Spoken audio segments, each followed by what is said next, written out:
consecutius amb Boi Taull es vesteja amb l'alta competició de l'esquí de muntanya. Recordem, primer europeus, després de Campionat del Món, l'any passat Copa del Món, i aquest any continuem amb aquesta segona Copa del Món consecutiva. Dorsal número 45 és el que mateix de breu de sortides del Canadà, Aaron Robson.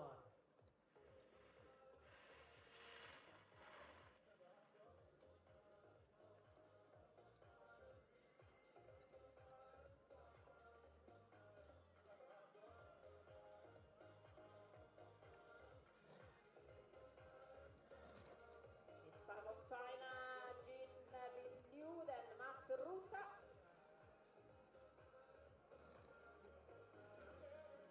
And then we will have in number 42, Anselme Donovan France. Vénganse, prenen la sortida del Sol, el número 43 des del Canadà, Matt Ruta, ara mateix també el Sol, el número 42 des de França. Anselme Donovan, ara mateix a punt de prendre la sortida, també preparat el dorsal 40, recordem el dorsal 41, prendrà la sortida d'Andorra, Adrià Bartomeu no pren la sortida, sí preparat el dorsal número 40, des de Xina, Eugene Pi.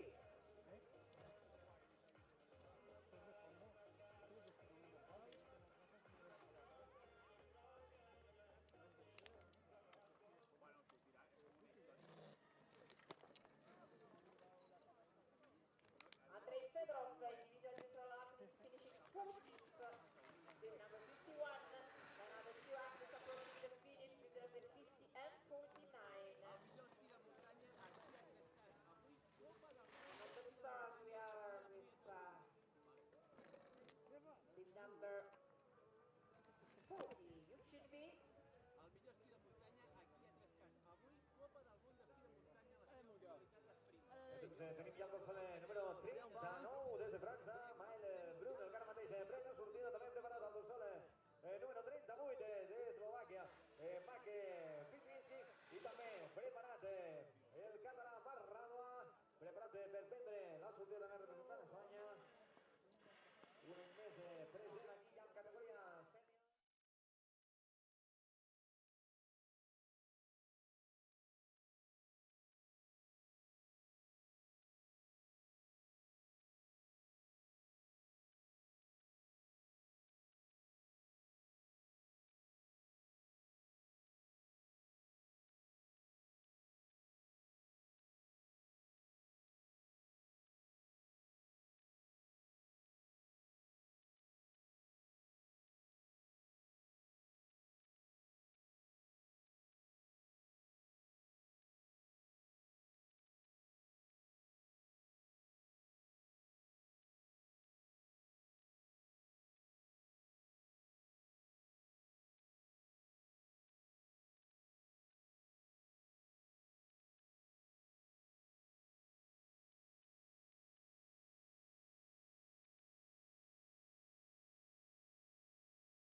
Boi Taull is buzzing as the sprint race gets underway for the fourth leg of the ISMF World Cup 2025.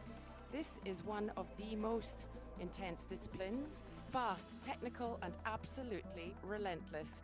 One tiny mistake can cost anything, and with World Cup points on the line as well as the ever-present Olympic qualifying at the forefront of everyone's mind, expect all-out battles from the start. At over 2,000 metres, the altitude adds an extra sting. Get ready for some serious action. I'm Katie Friend, and I'll be joined today by Mireia Miró. And here we are in the Pyrenees in Boi Taull. It's in Catalonia in Spain. And we are in the middle of the very beautiful 14,000 hectares of the Aiguistortis and Estany de Sant Marici National Park. As you can see, it's a chilly day, which is a good thing. The snow is in good form, slightly snowing this morning, but it is they have great coverage for today's race. The course today is 71 metres of vertical. We're starting at an altitude of 2,047 metres up to 2,118. 30 steps with a little gap in the middle, but you will see that as we go, and 738 metres in length.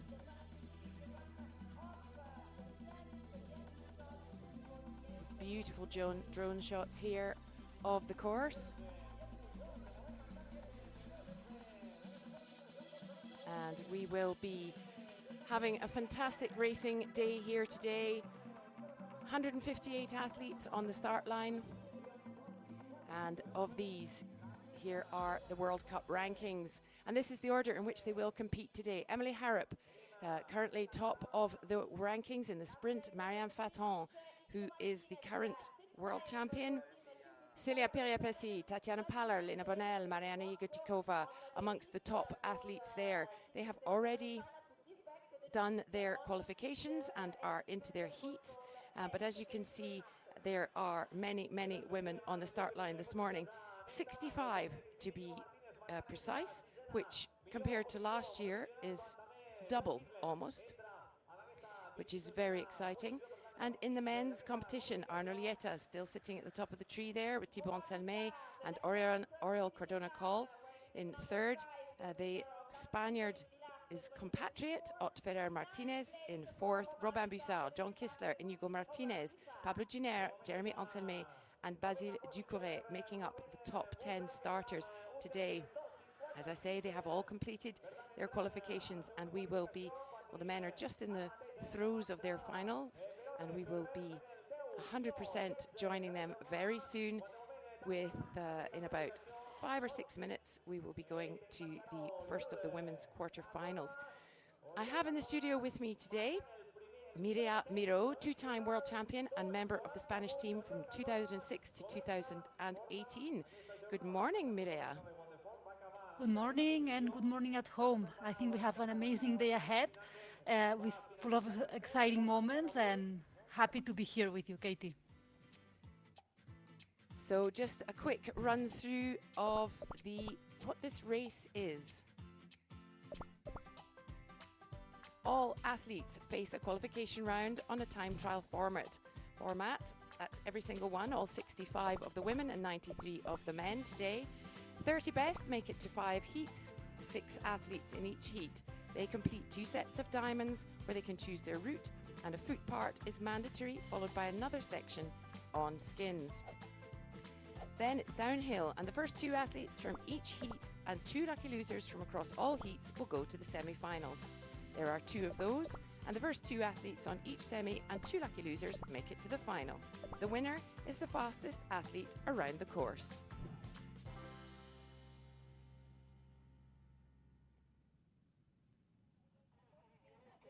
So Mireia, hello, good morning and welcome. Tell us a little bit about the conditions here. What's happening today here in Boi Taull?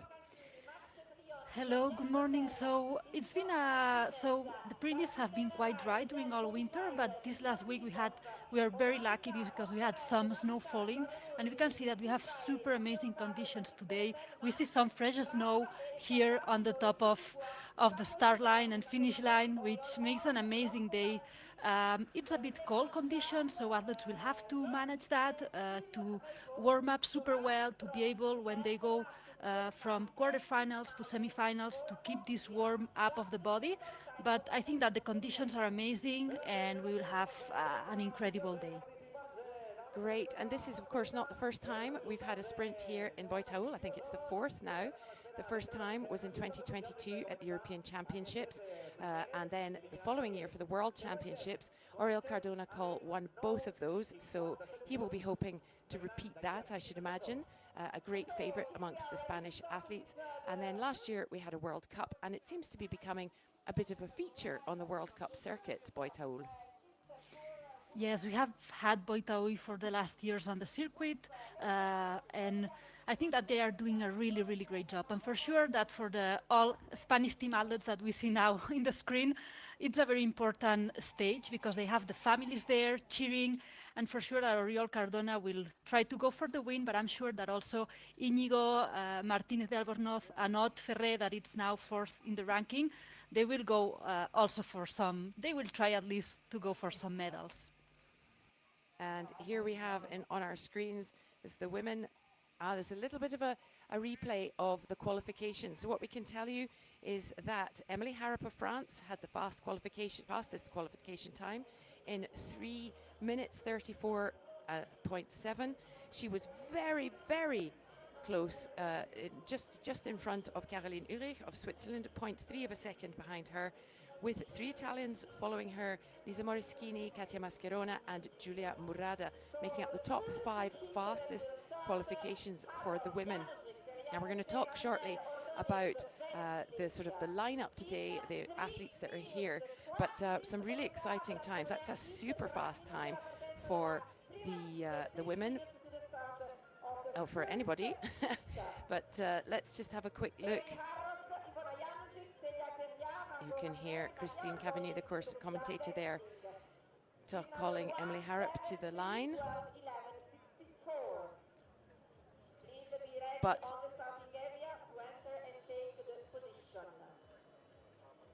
and as I say, 65 senior women on the start line today, which is over twice the amount from last year,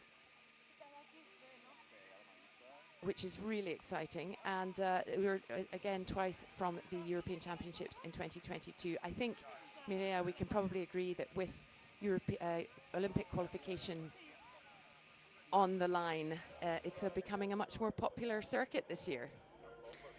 Yes, Katie, I agree totally with you. I think that the sport is growing so fast, and we are seeing many athletes from many different countries that 10 years ago they didn't even had athletes on the World Cup circuit. So I think that Olympics is bringing something very good to the sport, and seeing all these athletes getting ready for next year and for the upcoming years too. Indeed, because it's not just all about next year, it's about promoting the sport, it's about getting the grassroots sort of amongst the countries, as you say, that were not even on the start line a few years ago. But here we have the first of the heats, or so the breakdown of the heats. Quite a couple of exciting ones there.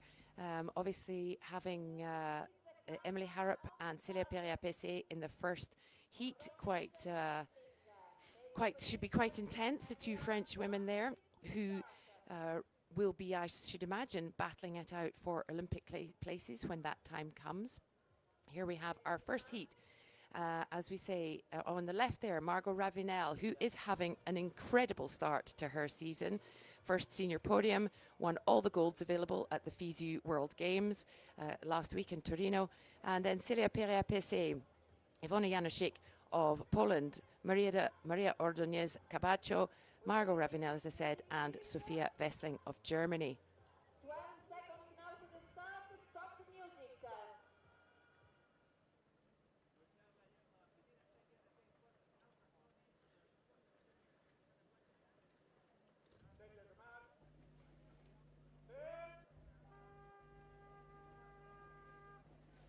And they're off, and we are racing.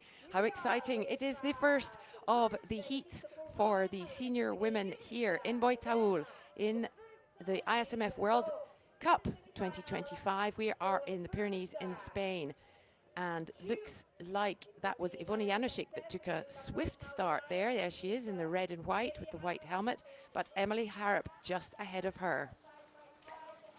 It's a very, very strong heat. We have very strong athletes here.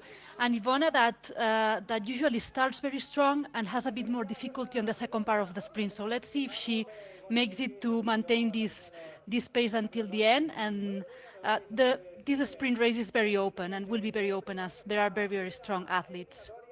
Yeah, as we say, Emily Harrop, world #1 and multi-time winner of the Sprint Crystal Globe. And Célia Perrier-Pessé, who's been having just a couple of seasons really fantastically well placed. Behind her there in the white helmet, behind Emily Harrop, is Ivona Janušik, who is currently 7th in the rankings at the moment. The Polish Air Force officer on a break to concentrate on her sport. So the first set of diamonds done, the second set of diamonds done by Emily Harrop. And now we will be heading into the foot part. Emily Harrop that wants to make it clear from the very beginning that she's super strong. She wants to demonstrate why she's first on the ranking, and she's leaving no doubt of her shape at the beginning of this season. And it's quite an unusual foot part here. Steps cut in the mountain, followed by making their own footsteps, followed by more cut into the mountain steps. Yeah, it's something that we don't see usually, this combination. I think that it makes it more exciting and that the athletes have to think a bit more about it. And I think that brings something a bit special to the sprint. Skins back on. Now, this is the third time we've seen the sprint this season, and the third time we've had this sort of very shallow, if you like, skinning section at the end of the foot part. Normally there's a sort of a much steeper part, but it seems to be that they're putting a much shallower element at the end there, not so much vertical. True, it's very short. Usually it's longer, and let's see what this brings to the race. Emily Harrop there away quickly with her two compatriots.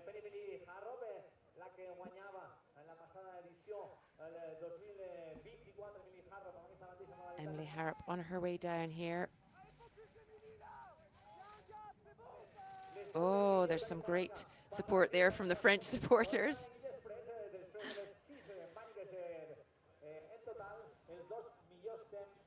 And this finish here, this sharp turn to the right, has caught out many, many athletes over the last few years. We've seen people going into the netting, but not today for Emily Harrop as she finishes and wins ahead of Célia Perrier-Pessé and Margot Ravinel. It is 1-2-3 for the French women. That'll be a great boost for the rest of the team. That's an amazing performance again for Margot Ravinel, that as you were saying just before, she has done an amazing start of the season with her first World Cup podium in sprint race, and also some really good results in the university races. And here we are, almost before we know it, the second heat, with Tatiana Paller of Germany, Katia Mascherona of Italy, Kylie Toth of Canada, Maria Costa-Diez of Spain, Rebecca Tully of Slovenia, and Tove Alexandersson of Sweden. Great to see her back on the start line. 21-time world champion in orienteering, and had a very strong couple of seasons about 2 or 3 years ago, and is back on the World Cup circuit. Great to see her there.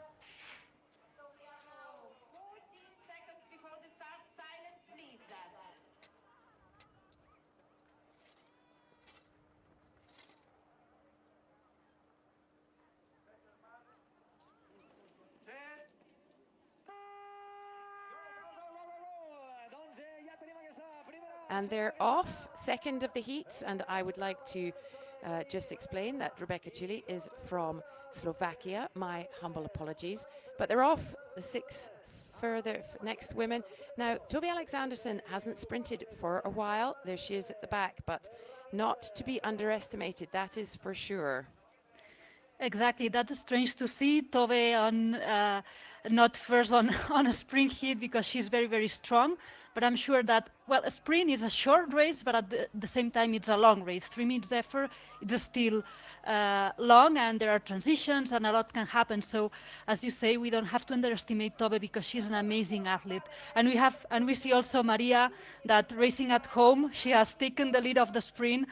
I think that she has extra power today because she really wants to do well here at her home here in the Pyrenees with her people cheering.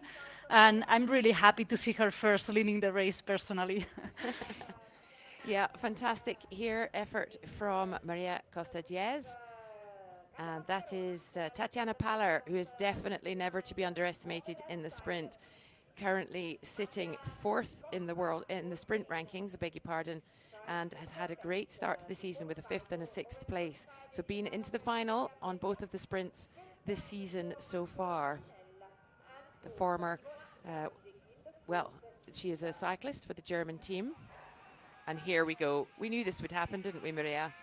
Yeah. Here we see Tove entering on second on the transition, and on the transition that it's a very important place because the heart rate here is super high for the athletes, and transition it's you have to be very clean on transitions, and it's a very important. Here you can make a lot of differences, and you can, if you do a mistake, it can cost a lot for passing to the next hit.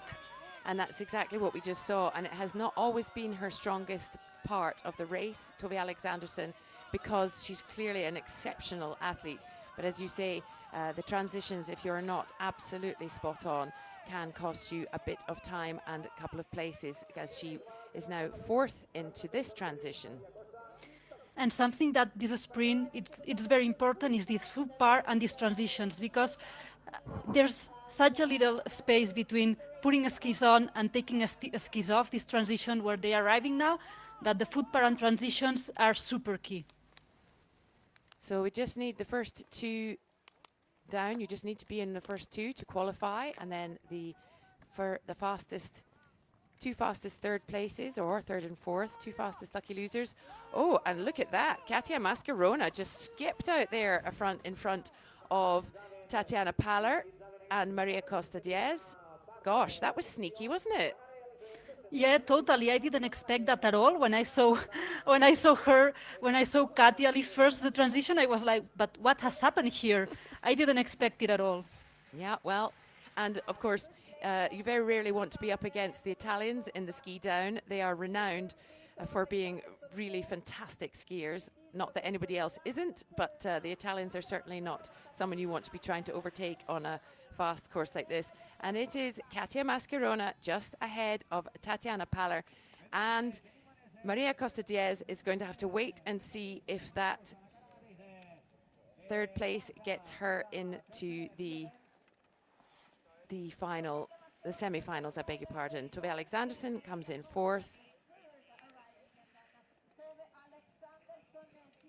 followed by Rebecca Tully of Slovakia and Kylie Toth of Canada. But that was quite a fast heat there.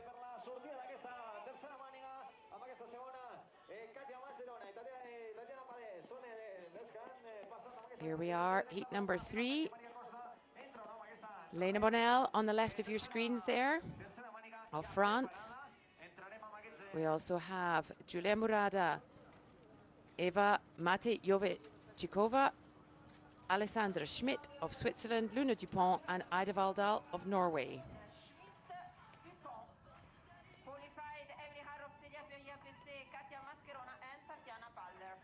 Now, we haven't seen much in the way of sprint action from the Italians this season. So we'll wait to see what happens here. Thank you, Mark.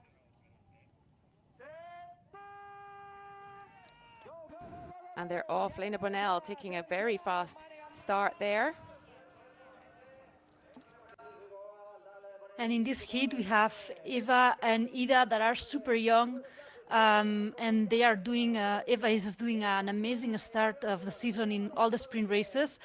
She's putting great battles. We see her here leading the leading the sprint race, by the way, this heat. So I'm super excited to see what she's bringing on today and what she can be capable of.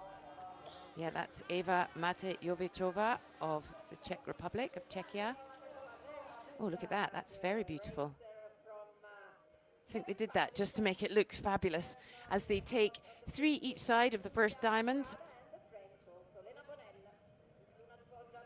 And on the left of your screens, Eva Matejovicova and Lena Bonnel of France.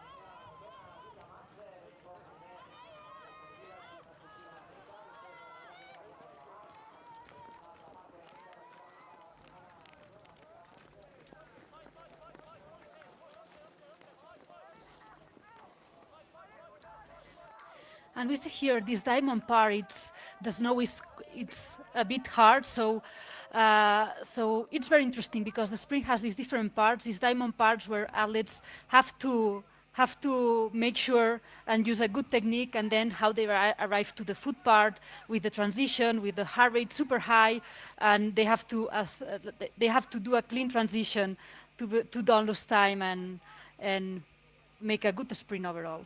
And Julia Murada just came up into that transition very, very quickly and has put herself into the lead.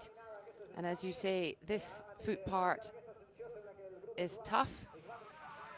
And we haven't seen much of Julia Murada, certainly in a sprint this season, but she is an exceptional sprinter. But just still in behind, Eva Matejovicova of Czechia as they head up to the last skinning part. Eva, that it's truly amazing. She's super, super young. Again, I think that she's from 2005. Very, very young athlete. And Julia, that on the other side, she's still young, but she starts to being a veteran of the circuit. So here we see this super young and a veteran, both together, fighting for these 2 places that give direct access to the semifinals. I know, to hear Julia Murada considered a veteran of the sport just sounds extraordinary to me because she is still so young, but as you say, has so much experience under her belt and all the disciplines as well. A fantastic all-rounder as they set off here as the Czech athlete Eva Matejovicova ahead of Julia Murada by a good amount there. But as I say, you do not want an Italian chasing you down because they are super strong, as Julia Murada is showing us just now. But she comes down and manages to just find her footing again. Not many people can manage that. And but it's the French athlete, Lena Bonnel, who overtakes and takes advantage of that small mistake. And it is Matejovicova, Bonnel, followed by Julia Murada. So excited. Congratulations to her. That was very close. That was, and Julia Murada will have to see how she does in the lucky losers. And that's a shame because she worked quite hard to get back into that spot. As we head straight into the next heat, exciting, it's non-stop here, Boi Taull for the ISMF World Cup sprint race. And on the start line for this heat number 4, I think this is going to be a one to watch. Marianne Faton of Switzerland, Alonso Rodriguez of Spain, Anna Tuffer of Slovenia, Caroline Ulrich of Switzerland, Louise Rigaud of France, and Emma Cook-Clark of Canada. This is a powerhouse of a heat.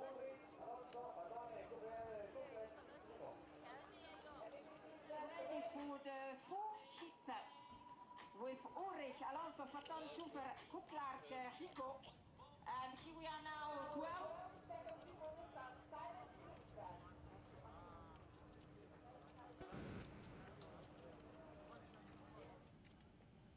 Take your marks. Set. Go, go, go, go, go, go. Go, go, go indeed, as this is the 4th heat of the women's. Now, talk us through this lineup, Mireia. Wow, it's a very strong lineup. It's a very strong lineup. Marianne Faton is it's one that you don't want to be with her on a heat if possible, or at least until the finals. And then Anna Alonso racing at home. She's been doing really good races. She won last weekend the relay World Cup with Oriol.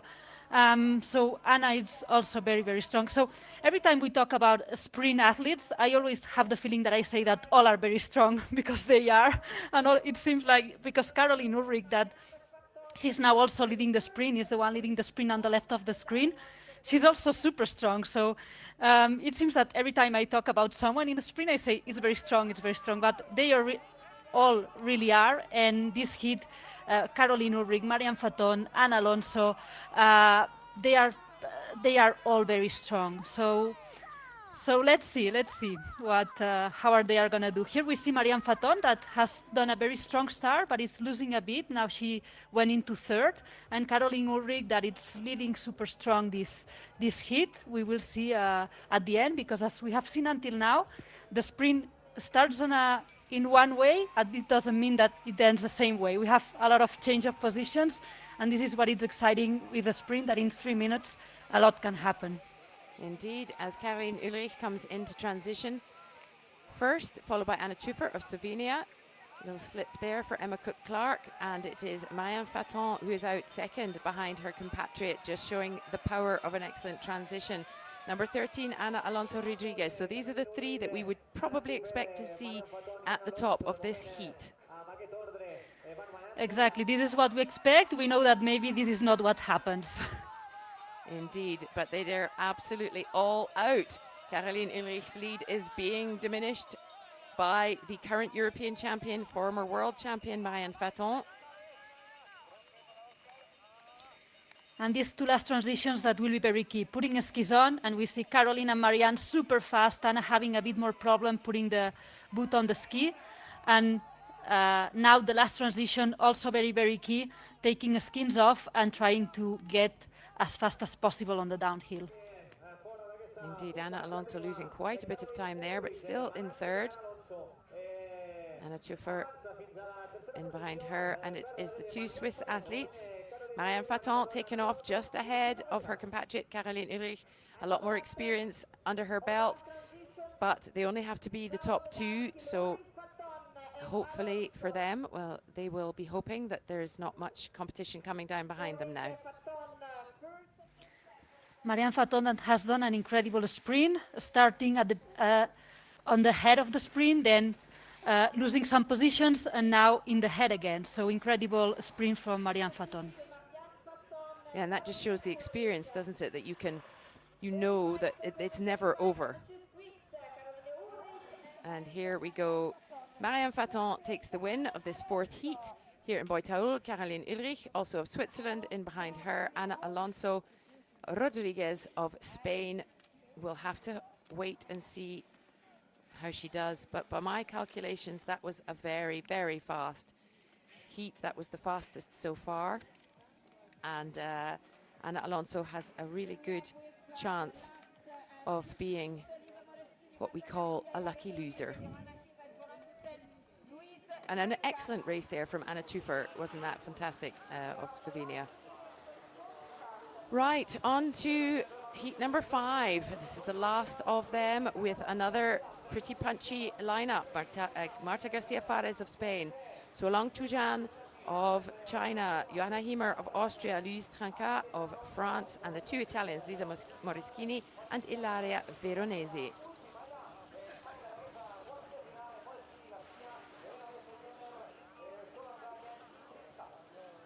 Ah, we're missing one.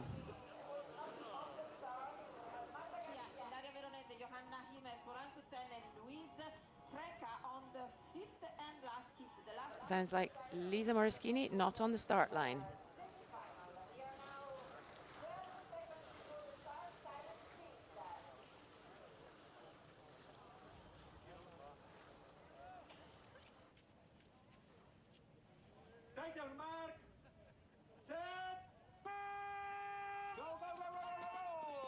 And away they go. This is the final heat for the women, the senior women here in Boi Taull at the ISMF World Cup 2025. Missing Lisa Moraschini from the start line, which is a shame because she was the third fastest in qualifying. But let's concentrate on who we have here in front of us. Johanna Hiemer taking an early lead there, which will be exciting for her because she is an up-and-coming sprinter.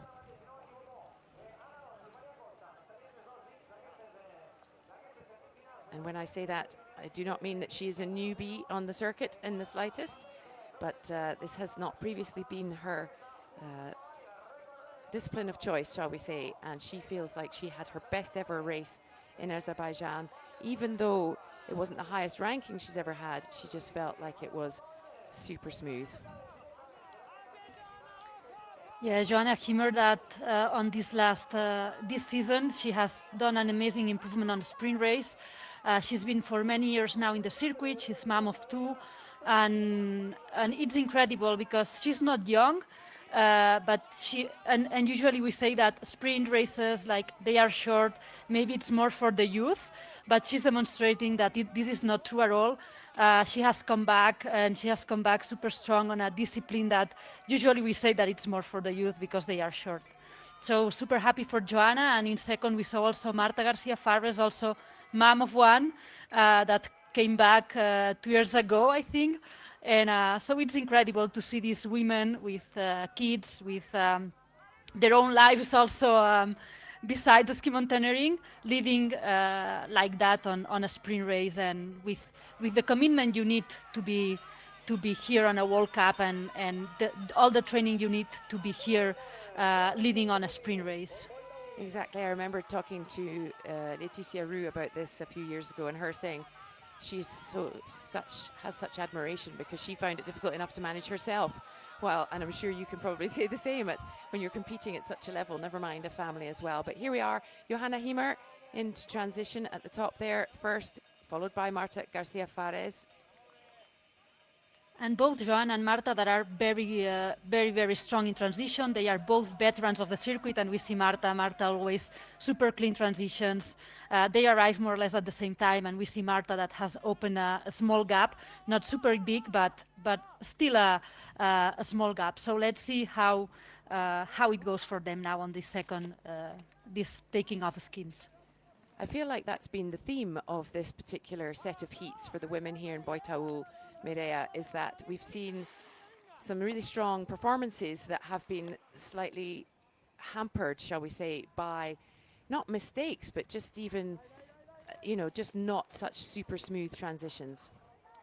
Totally. So in a sprint race, the athletes have the heart rate super high. So it's very difficult to make the transition and to make clean transitions.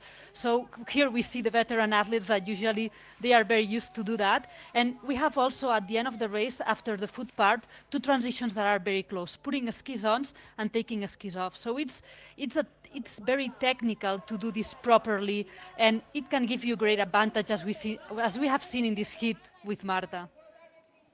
And there we have it, Marta Garcia Fares, followed by Johanna Hiemer. They will go through to the semifinals, which will be at just after 11 o'clock Central European time. Ilaria Veronese, followed by Suolang Tujan of China and Louise Trinquet of France.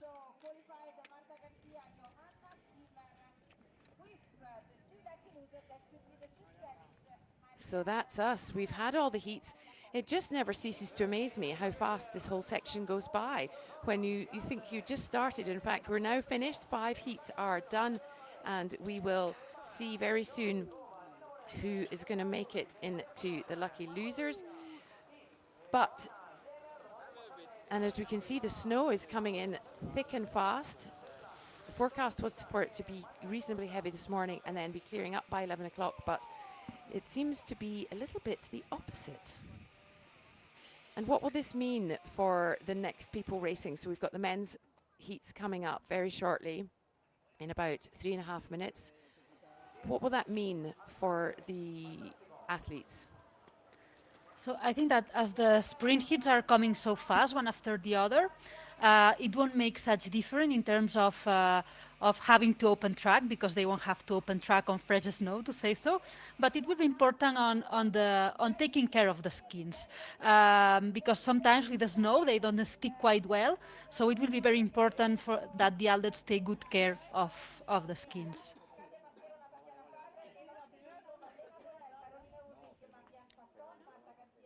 Here we have the Spanish team. Yeah, this is something that always amazed me on these last years, seeing the bikes here in the sprint races to warm up, to between heats, being able to maintain the body warm up. Now it's something that some years ago was very strange to see, and now all the teams have their own bikes there, so the athletes can use them. And it's super good, because at the end of the day, it's very practical. It's very, very good. It's a step forward on the preparation and all these things. Exactly, and as we can see, it says partly cloudy, but there is a bit of snow. And if I'm not mistaken, that is Thibaut Selmet on our screens. This is the French team, yes, recognizable by his yellow helmet. Just getting ready to go there. And in terms of the times, very quickly, Oriol Cardona qualified in a time of 2 minutes 48, which is extraordinary. And but in behind him, Biel Pujol Paramon, also of Spain, Arno Lieta of Switzerland, Ian Clark of the United States, and Thibaut Selmet in 5th.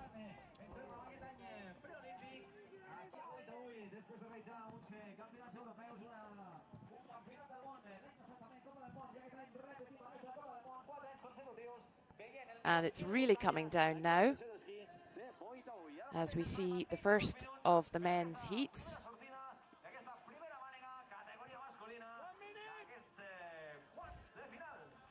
There we go. Some punchy looking heats out there today. Very, very exciting. Great to see a couple of different athletes we normally would see. A couple of Americans in there as well, which is really exciting to see. As you say, the sport is growing. And there on our screens right now, Oriol Cardona, fastest qualifying time of the day, has a great history here. And he is up in the first heat against Loic Dubois of Switzerland, Baptiste Elmenreich of France, Andreas Meyer of Austria, Nikita Filipov, independent athlete, and Erik Karvaten of Norway.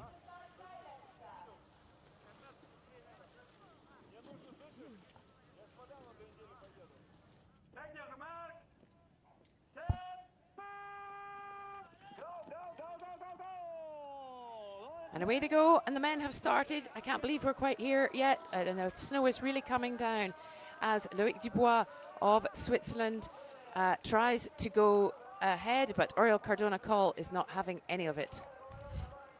Exactly, Oriol, that on the last World Cup sprint race in Azerbaijan didn't have many luck, but his multiple, I don't know how many times World Cup wins, World Cup champion, European champion in sprint race.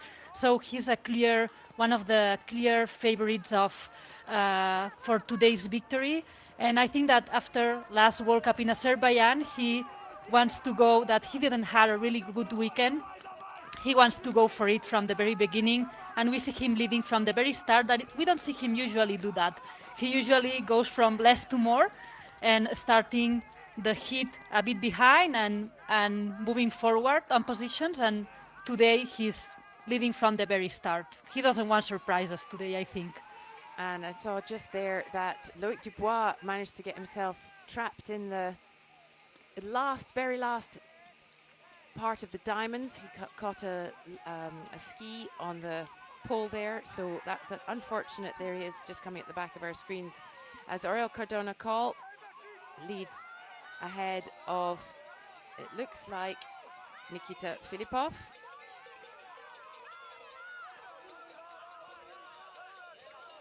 Individual neutral athlete.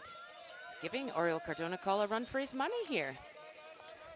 Yeah, this is for sure. It's the surprise of the heat. I wasn't expecting that at least.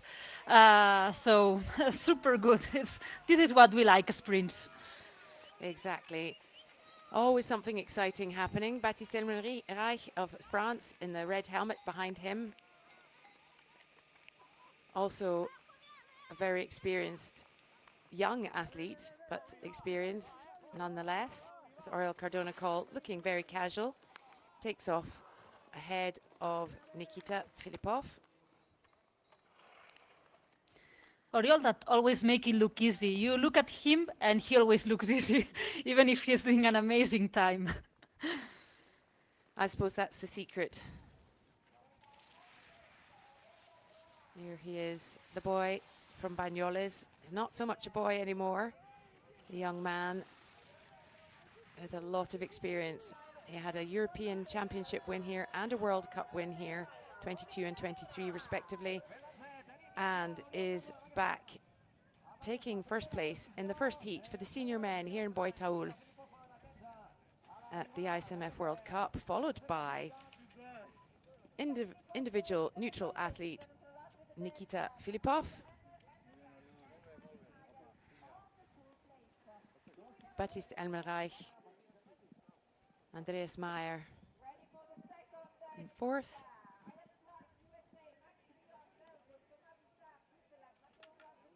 And both of them will have to wait and see if there's any opportunity to get through on the lucky losers. Oriol Cardona-Cole finished that in pretty much exactly the same time as his qualifying time. Heat number 2, John Kissler, Matteo Favre and Thomas Bussard representing Switzerland. A strong Swiss turnout. Oriol Olm Rupert from Andorra, Maximilien Drian du Chapois of Belgium, and Ian Clark of the United States. This is quite a punchy heat, isn't it, Mireia? Yes, I think that all of them are, every time I check, it's like all of them are punchy, but this one it is for sure.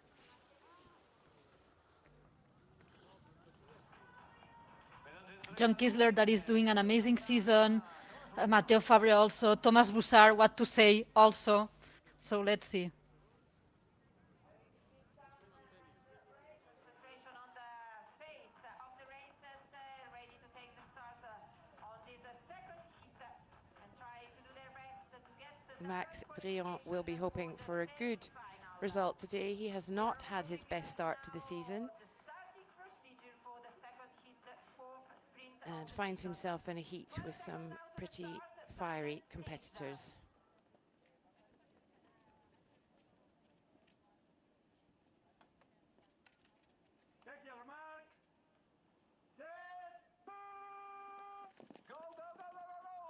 And away they go. Oriol Olm Rupert on the right of your screen there, out fast. But it is a Swiss uniform that takes us into the lead straight away with John Kissler.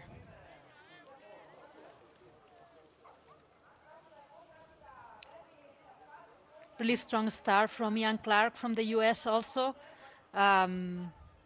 Also a bit unexpected, but as I have said already too many times today, this is why we like sprints.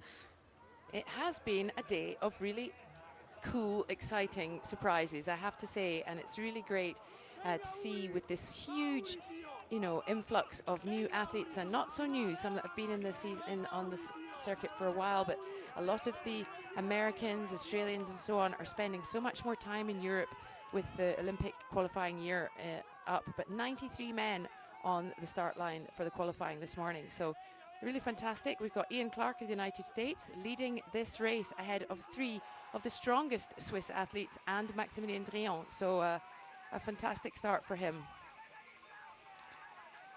This World Cup is so exciting. We have many countries, many athletes, and we are seeing many revelations, to say so. So it's very exciting to see how the sport is growing, how it's evolving, how we see all these athletes from countries that we were not used to see leading on these Olympic disciplines and improving race by race, year by year. Indeed, and the Americans this year have Oscar Angeloni as their coach, previously of China, and for a very long time that of Switzerland. So he knows a thing or two about getting his athletes up there at the top. And Ian Clark, absolutely holding his own there against John Kistler and Maximilien Drian. It's John Kistler ahead of Maximilien Drian and the American Ian Clark as they go into this final transition. A very, very fast transition from John Kistler, but also from Maximilien Drian and also from Ian Clark. Fantastic. And Maximilien Drian's done well because he did not have a great transition about 2 transitions back. He came in first and then second and lost a couple of places, but he has made up that time again. He'll be delighted. As I say, not his strongest start to a season, but I think this season, this race is probably sort of starting us again from, you know, sort of a restart, if you like, as John Kistler and Maximilien Drian come across the line. 1 and 2, that's Switzerland, Belgium, followed by Matteo Favre, and a fantastic race for Ian Clark of the United States and Oriel Omrupert in 4th and Thomas Bussard in 6th.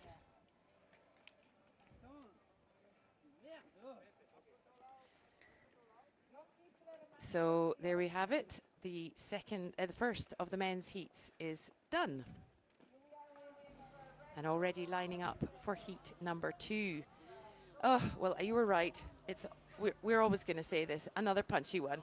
Thibaut Anselmet, Nicolo Canclini, Florian Ulrich, Clément Charles, Griffin Briley and Rocco Baldini. Another mix here. 2 Italians, Frenchman, Swiss. 2 Frenchmen and an American, another American athlete on the start line in the shape of Griffin Briley. Griffin Briley, that it's very, very young. We are seeing today, on today's World Cup, many young athletes. I think that countries are testing them also for what is coming in the Olympics. And it's really good to see so many young athletes as Ivan, the woman. There was Laia Sayes also from Spain on the qualifiers of the sprint. So we are really seeing these young, super young athletes today. Nicolo Canclini there in the white helmet. A law student, soon to actually be graduated. Extraordinary that he can combine studying to be a lawyer, writing a thesis, being part of the Italian Carabinieri, and competing at such a high level. Most of these athletes have similar amounts to juggle.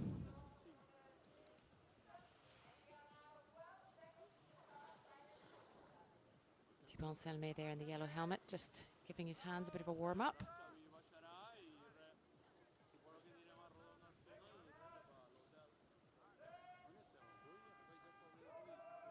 And away they go. This is the 3rd heat of the senior men sprint race in Boi Taull for the ISMF World Cup 2025. And that is a very fast start there. From Clément Charles, I think. No, it's who is that? Canclini, the no, Italian. it's Rocco Baldini. Rocco Baldini. Yeah, look at us both being surprised again. What a day. Indeed. Yeah, great start from Rocco Baldini, followed by Canclini, by Ernesto Canclini. Yeah, so Rocco Baldini was 15th here at the World Championships in the sprint in 2023.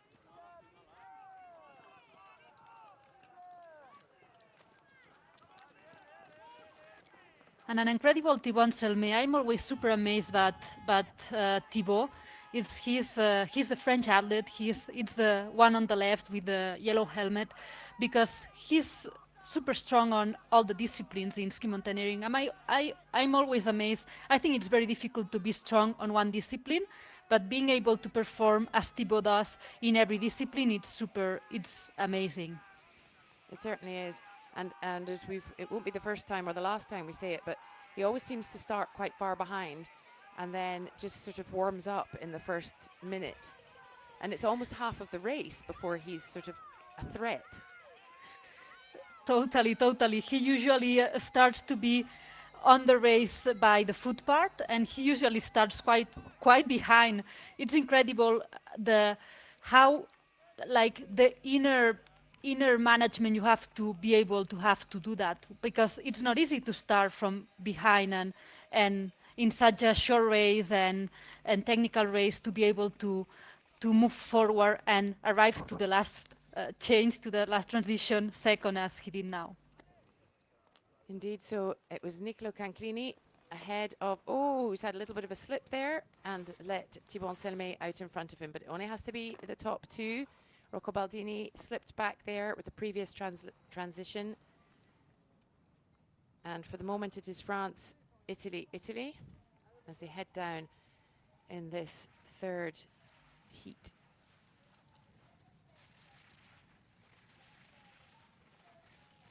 Thibaut Anselme looking comfortable, but just a tiny glance behind him, just to see what's happening.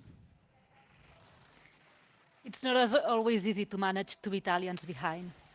No, but he has done it, and he crosses the line, winning his heat. Thibaut Anselme of France, followed by Nicolo Canclini, and a great performance there from Rocco Baldini as he crosses in for a third. Griffin Briley of the United States getting a fist bump there from Nicolo Canclini as he comes in fourth. Florian Ulrich followed by Clément Charles.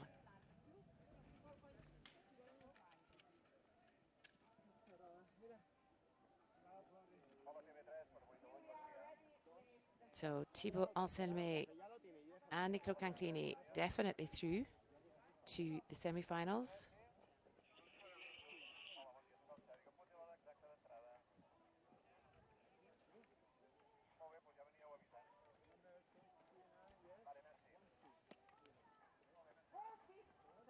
And that wasn't quite as fast a heat as the previous one, so we'll have to wait and see who gets the lucky losers as we go into the fourth heat now.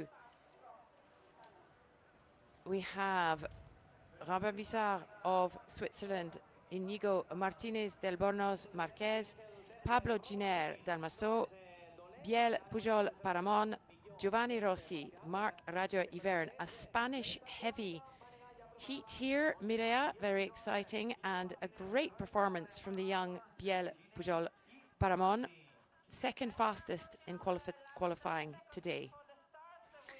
Yes, I think that for the Spanish team athletes being racing here in the Pyrenees, it's an extra energy, an extra push. They all want to do super good, and Biel for sure that it's starting to do some really good things. We are seeing him on the last World Cups with really good details of times, and he's very young, and I think that we will have Biel for many years.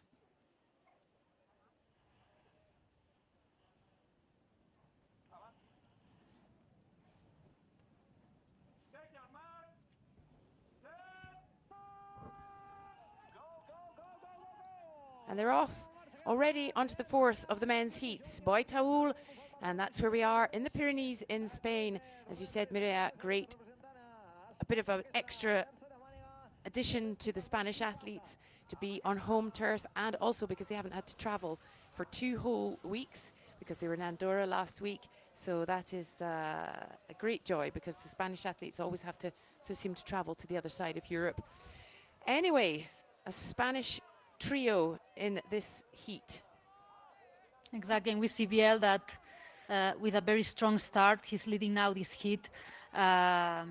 It's as I say, I think that on the next years, if Biel continues this progression that he's doing, we will see him often and quite in front. But he's still young. We have to let the youth develop. Don't put much pressure on them. But for sure, it's always amazing when they manage to do such races as today, with a second time on the qualifiers and now leading the sprint race as he's doing. Indeed, and Pablo Giner there, number 8 on the left of your screens. He had a great race at the FISU World University Games. He won the relay with Margot Ravinel, so he's had a great start to his season as well. Totally, and also in the last World Cup he did quite well also, so Pablo Ginet that on the French team he's starting to say I am here. Definitely. As Biel Pujol Paramon goes in there first and out. Let's see if he does a good last transition. This transition is very, very important because he's very tired right now. We were seeing him with the mouth open, that the effort that was doing was very strong. And it's very difficult when you are tired to do a clean transition. And we see now that Biel got the ski there, stuck there, and Pablo went off first. Yep. As is the way, anything can happen, but it is now Pablo Giner ahead of Biel Pujol as they head down into this, the end of the fourth heat for the senior men in Boi Taull. Wow, and this, and it seemed that the snow was very hard, and Pablo almost fell down, but he didn't. Excellent recovery. We've seen that a couple of times this morning.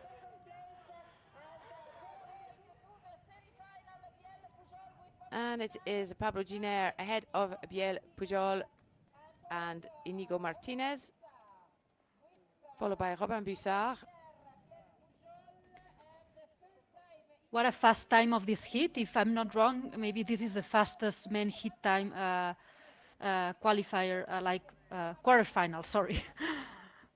That was a very fast time, actually, yes. Pablo Giner won in a time of 2:46, which gives Inigo Martinez in third a really good chance of the lucky losers, because that was a very, very fast heat. It's almost 10 seconds faster than the other third places in some of the other heats. So here we are again with the final heat. And we have, again, some powerhouses. I guess when you get to this stage, you're really looking at almost the best of the best. Arno Lieta, probably the man to watch in here, but not to be sniffed at. The following competitors: Ott Ferrer Martinez of Spain, Florian Sautel of France, Patrick Perretin of Switzerland, Luca Tommasoni of Italy, and Jules Rebaud of France, as we go into the fifth and final heat for the men in Boi Taull at the ISMF World Cup 2025. Snow seems to have eased off just a little bit, but still going.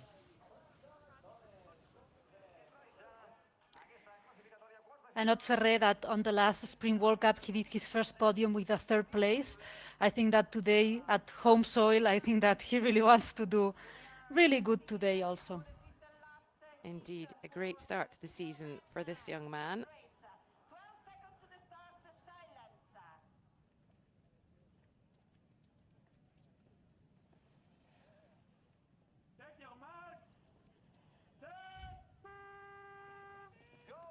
And they are off. Ott Ferrer, as you said, his first podium in Azerbaijan, his first senior podium, was also sixth in Courchevel. And there he is up with Arno Lieta. Already teeth gritted though. From the very beginning. Well, Arno Lieta certainly is a competitor and a half to be up against in this heat. Oh, and somebody has come down. I think that is the Frenchman, Florian Sautel. Ah, no. One of the French athletes had a bit of a fall there.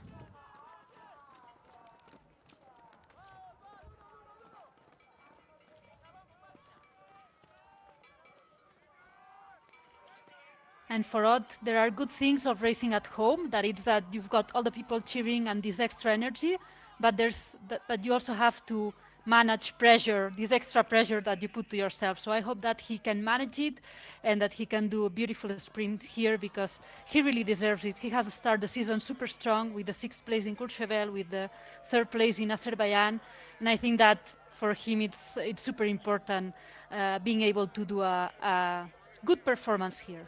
Indeed, and it was Florian Sautel, unfortunately, that took a bit of a tumble on the way up into the diamonds. So at the moment, it is Ott Ferrer ahead of Arno Lieta and Luca Tomazoni.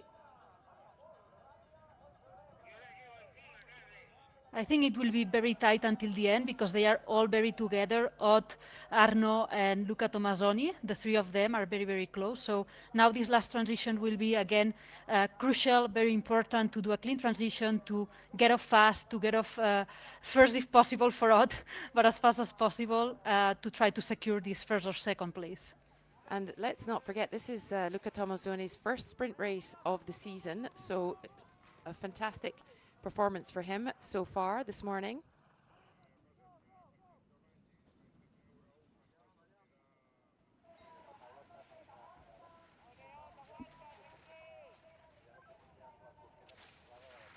Ott Ferrer leading Arno Lieta down the very last bits of this sprint course for the final heat of the day.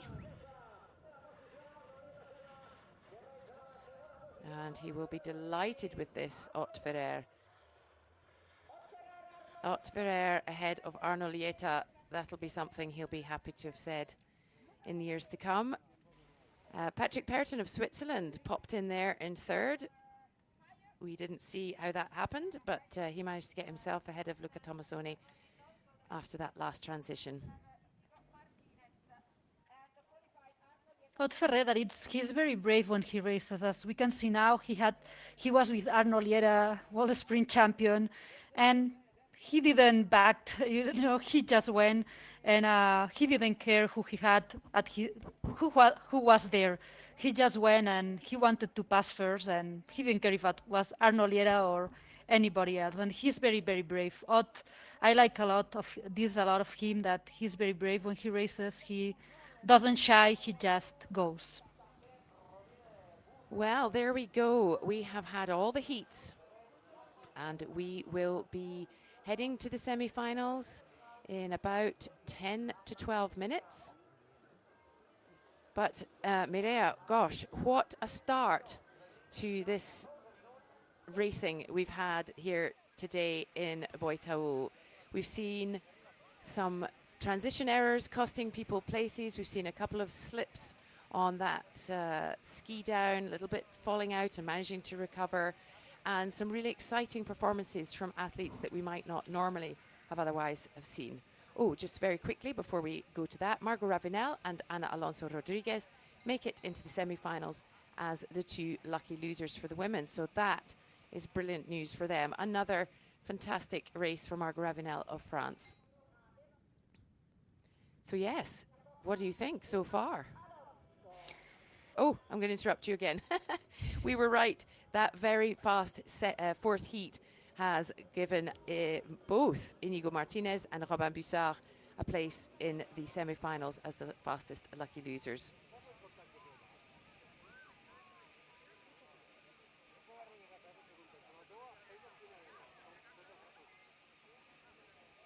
A great day out here. There's the ISMF course crew getting out just to make sure that it's all in good nick for the next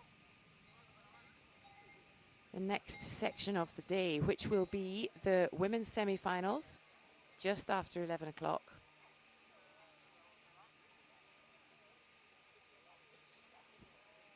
But yes, what a start. Yes, what a start. You can say that, indeed. It's been very exciting to see all these quarterfinals, all these battles, all these... I think that the sprint race has many good things, and one is that being so short and starting with these 6 people heats, we have a lot of action and emotion happening there.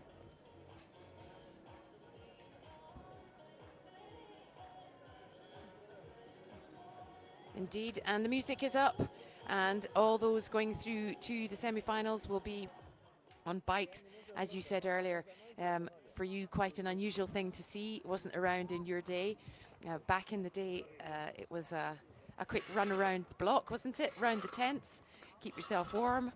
And but it was really the Swiss that started that, when the Swiss sort of upped the game, if you like. They were the pioneers of really developing sprint specialists. And we can, I'm sure, all remember the first time we saw warm-up bikes in a tent. everybody was very surprised, but indeed, what a great idea. Totally, totally. Now a lot of teams have bikes, and it's very. I mean, it's very practical because, as you say, if not, you have to put again on the skis, do a little up, do a little down. So it's much better to have a bike there to re-warm up, and so it was a really great step up from the Swiss that then other teams replicate.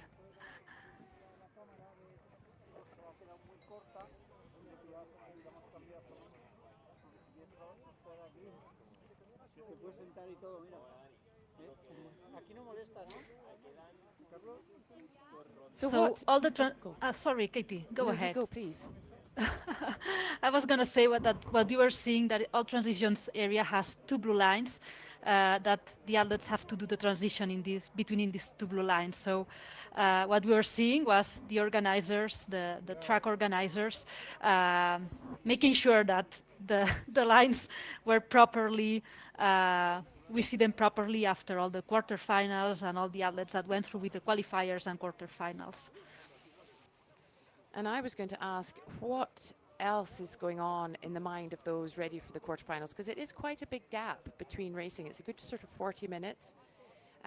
Presumably they're not on the bikes the whole time, or are they?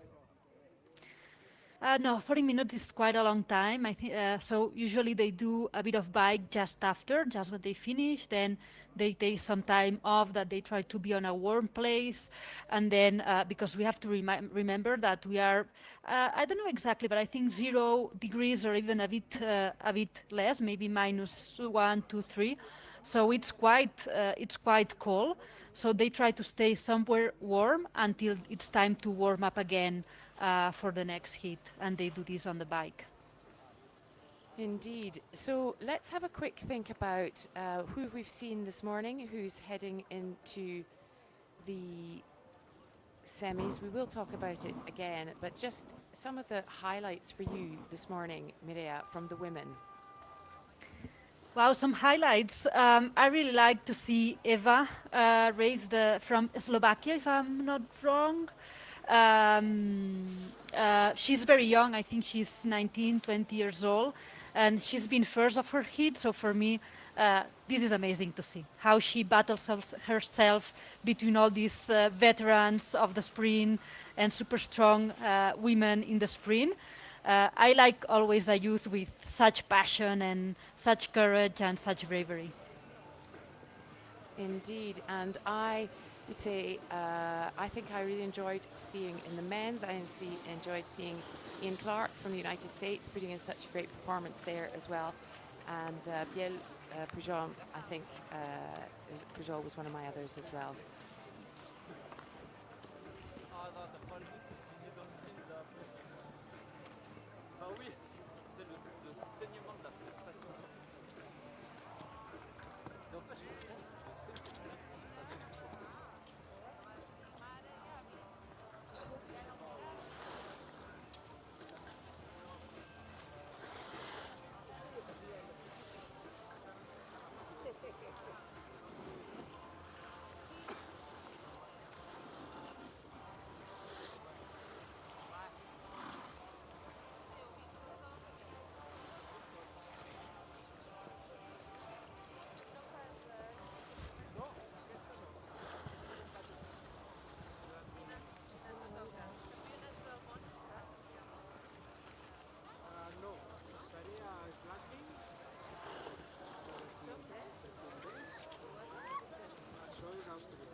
Fresh snow on the ground, and Boi Taull is set for a blistering sprint race semi-final at the fourth leg of the ISMF World Cup 2025. The athletes are at full throttle already and will continue to be so, with explosive climbs, sharp kick turns and rapid fire descent, all packed in to just a few minutes. Every second counts, and with altitude adding extra burn, precision is everything. One slip, one slow transition, and it could be game over. The stakes are high, the competition is fierce. Get ready for some non-stop action. I'm Katie Friend, and I will be joined today by Mireia Miró, and we are here in the Pyrenees in Catalonia in Spain, the province of Lleida, and in the beautiful, beautiful national park of Aiguistortes and Estany de Sant Marici. This is it is a snowy day. We've had a bit of snow this morning. It is about -4. It certainly was when we started this morning, and the snow has got heavier and is slightly lighter now. We've had a fantastic start to the morning, and now we are heading for the first of the women's semi-finals.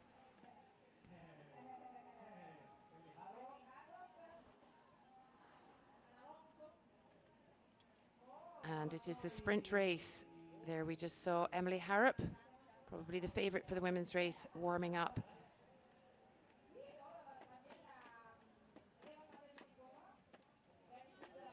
She was the fastest in qualifying, Emily Harrop of France, and also comfortably won her heat, putting her into the finals.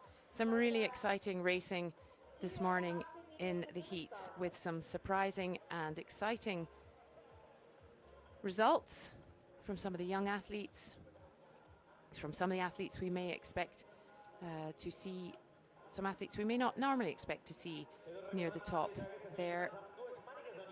Example of that, Eva Matejovitova of the Czechia, putting in a great performance. And the course is racing nice and fast. A couple of slips there, one of which you've just seen by Giulia Murada of Italy. But there's good snow coverage. And I think this might be a good moment for me to introduce Mireia Miró. Mireia, talk us through your highlights of what has been happening this morning, very quickly. Good morning, Katie. Good morning at home. So it's been a super exciting morning with the women and men quarterfinals. We have had a lot of emotion here. And we have indeed, and that is because we are on this great course.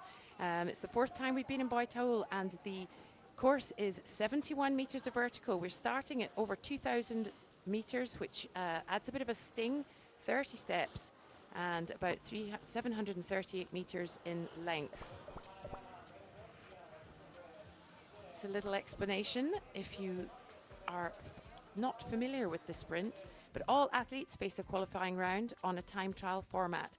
The 30 best make it to 5 heats. There are 6 athletes in each heat, and they complete 2 sets of diamonds where they can choose their route. A foot part is mandatory, followed by another section on skins. And then it's downhill.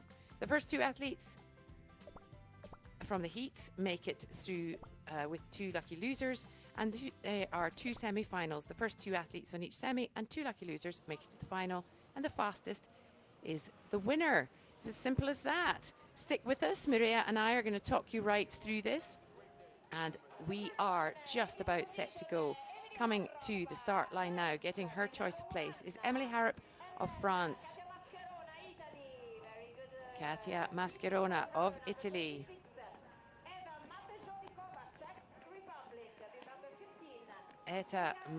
Eva Matejovitova of Czechia,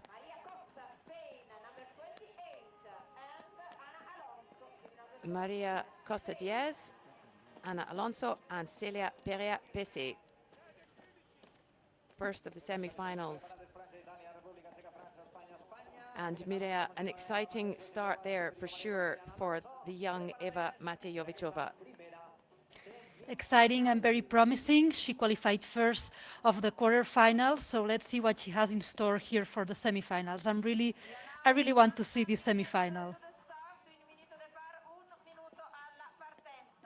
1 minute to the start. The course commentator is giving us there. And we have two French favourites, Emily Harrop and Célia Perea-Pessé.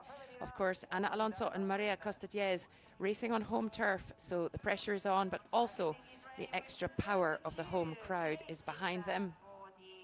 The youngster Eva Matejovicova of Czechia and Katia Mascherona, great to see her in a sprint semi-final.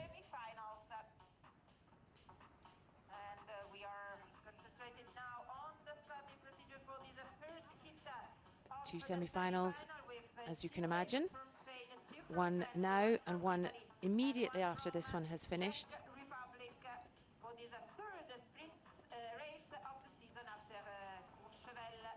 As I'm not sure you can hear Christine Cavigny, the course commentator, saying, but this is the third sprint race of the season.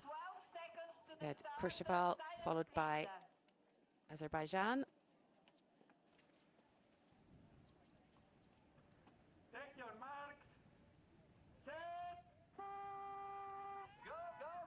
Tiny little slip back there from Emily Harrop as they set off, but I'm sure that will not disadvantage her too much as she goes straight into the lead.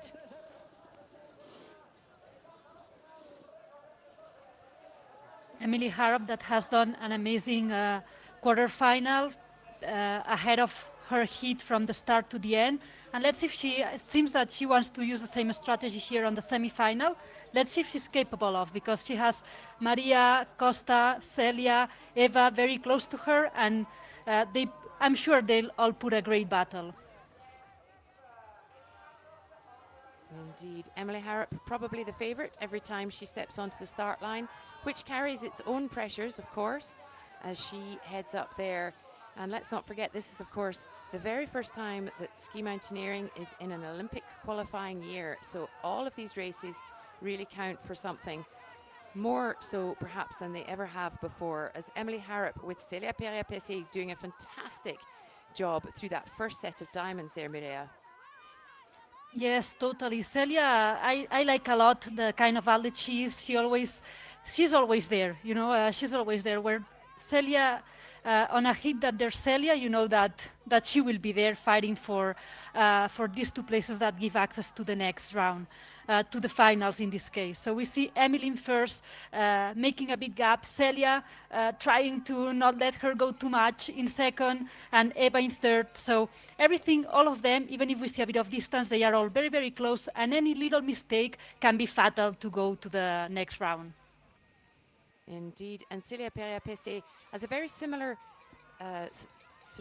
stance, if you like, to Axel Gachet-Molleret, that very quite bent over, which always makes me wonder how she's getting enough oxygen, as Emily Harrop takes a quick look behind at her compatriot there, but she clearly is getting enough oxygen, because look at her go, there she is, as we can see there.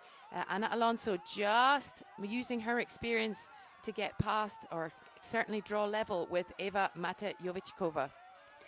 Here, these two transitions that we are entering now will be crucial. First one, putting skis on, and second one, taking skins off the skis to start the downhill.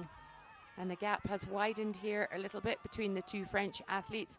But this is where we've seen in the heats this morning, this has been quite an important transition, hasn't it, Mireia? Totally, totally. The athletes here, they are super tired, heart rate is super high, so it's very difficult to do a clean transition. But the most experienced athletes usually don't miss and do it super well.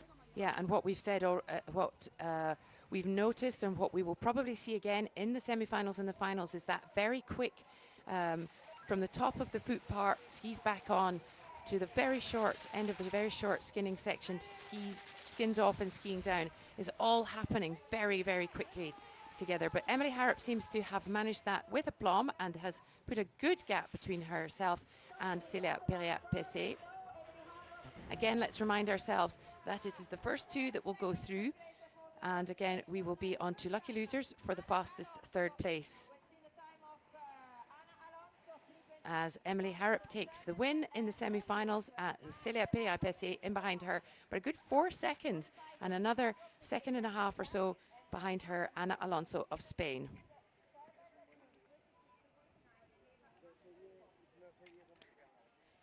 Really good sprint also from Ana Alonso. She knows that the first two go directly to the finals, but there are always the lucky losers, so you have to go until the end at 100%. You don't have to let anything in the sprint. Exactly. And here we go straight into semi-final number 2 with Marianne Faton, current European champion and former world champion. First out, choosing her spot there in the middle.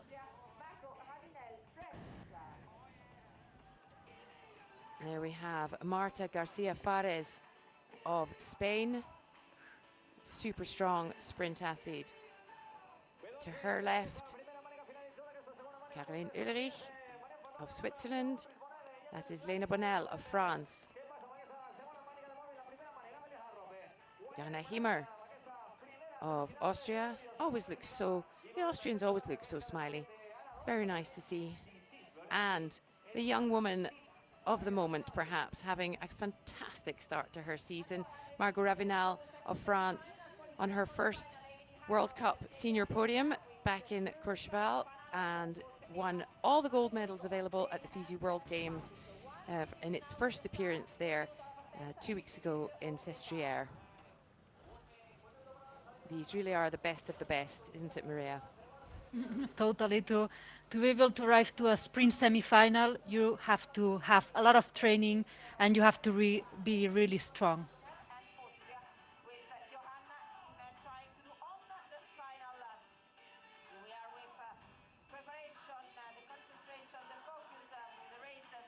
This is Boi Taull in the Pyrenees in Spain.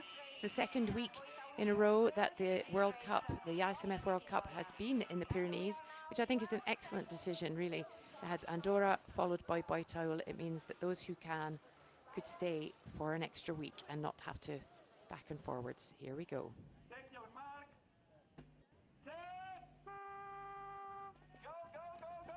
Second of the semi-finals here in Boi Taull, and it is going to be an absolute all-out battle, because first of all we can see in the middle there in the white helmet and the red uniform, that is Marianne Faton, and on the left in the red uniform of Spain and the dark helmet, that is, I beg your pardon, that is another Swiss uniform, it's Caroline Ulrich.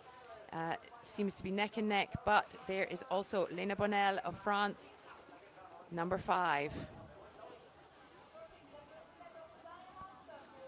Very strong start from all these ladies.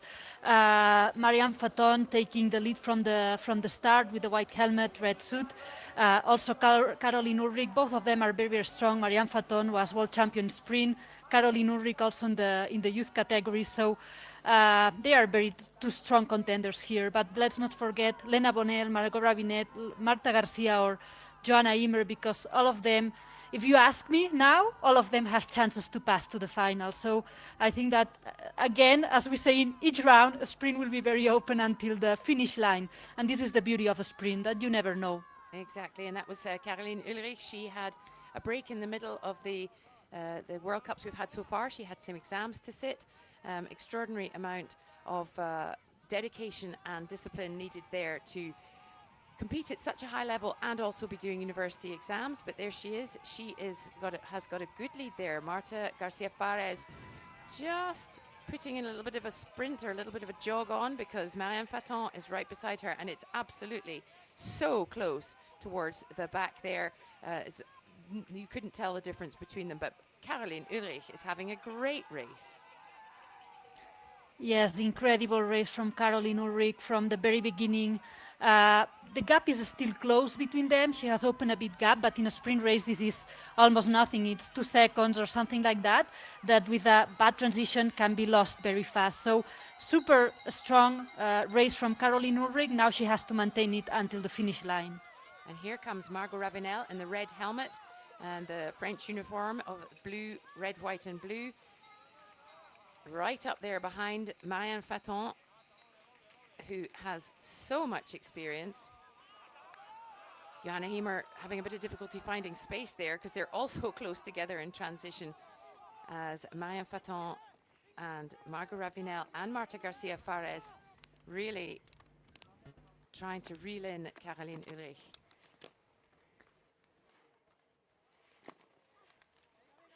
And Marianne Faton, what a great, oh my goodness. Oh, a bit of a, a bit of a mix up there. And it has allowed Marianne Faton even more of a lead, even though she was first out. Margot Ravinel just caught a ski and she then held back Caroline Ulrich, which has allowed Marta Garcia Fares to go ahead. But they've all had a bit of a tumble. I think everyone needs to take a deep breath because it's looking a little bit busy out there, shall we say. Second place is getting expensive here. Yes, as Marianne Faton comes across with a clear lead. But who is it going to be takes that second place after all of that happening on the downhill? Caroline Ulrich manages to hang on to it. Lorna Bonnell in third, Margot Ravinel in fourth, Marta Garcia Fares pushed back into fifth, followed by Johanna Hiemer. Gosh almighty, that was a bit of what we call a bun fight. And Marta Garcia Fares that arrived with only one pole, so I guess that she lost one in the descent when she almost fell down. Yeah, so you can see what happens here. It was Margot Ravinel caught an edge, stopped Caroline Ulrich from progressing, allowing Marta Garcia Fares to go ahead. But then both of them fell. And as you can see, yes, you're quite right. Marta Garcia Fares lost the pole, but the rules say you can finish with fewer than 2 poles. It is not a penalty. Nothing bad will happen. But gosh, yes, all excitement in the second semi-final there for the women here in Boi Taull at the ISMF World Cup 2025.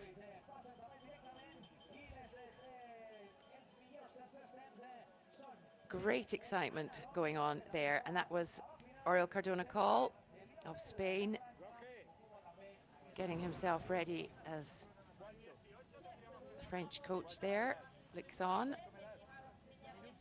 He'll be waiting for this man, Thibaut Anselme, as we head to the men's semi-finals very shortly.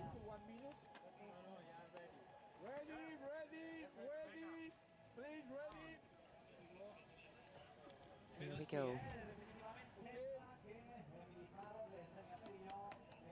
A snowy day in Boi Taull, here in the Spanish Pyrenees, in the middle of this beautiful, beautiful national park. It is the 4th leg of the ISMF World Cup 2025, the 3rd sprint race, and this is the men's semi-finals, the very first one. A very, very strong set of semi-finals here indeed. I would be tempted to say that the first one, which we are about to see the lineup for, has a little more experience in it.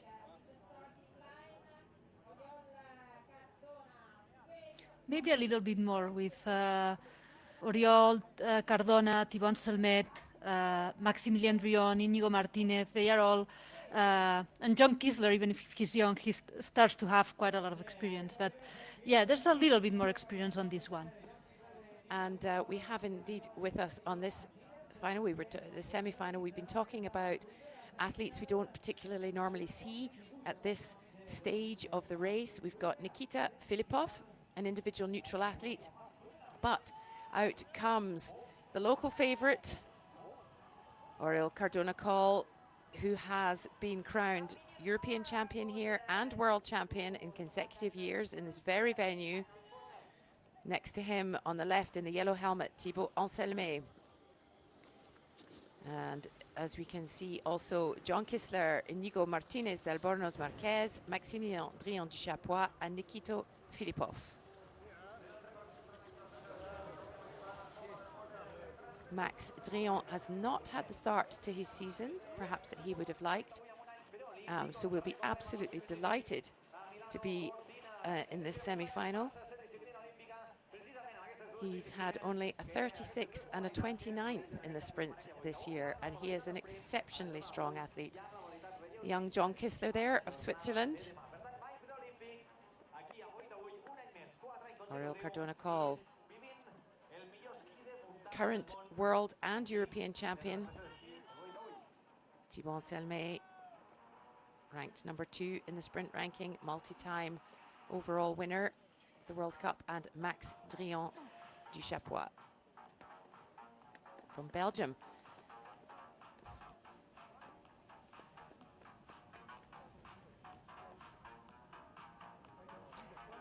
Very strong field in this first heat.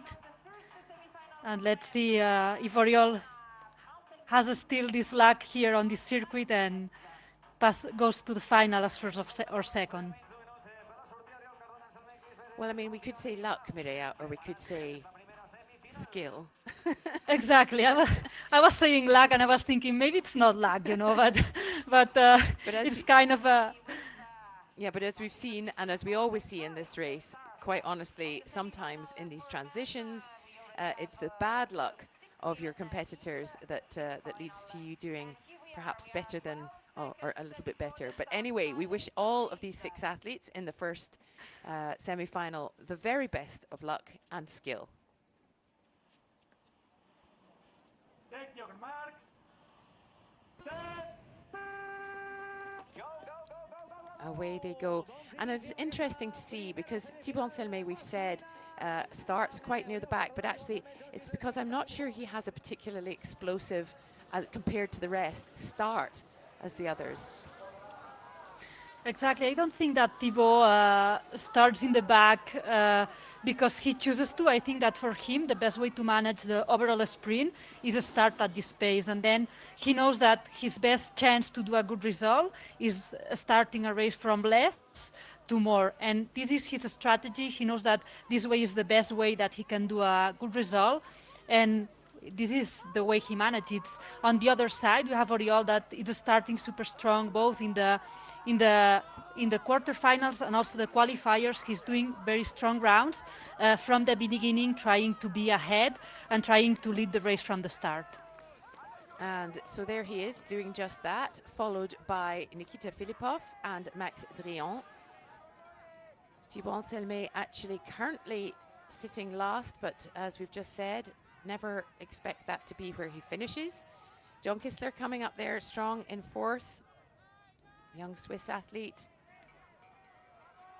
And a very good transition there from both Oriol Cardona-Coll and Nikita Filipov, putting a bit of distance between themselves and Max Drian. Nikita Filipov, that it's doing a super strong, strong sprint race. He's surprising us all. Both qualifiers, quarterfinals, and now in the semifinals.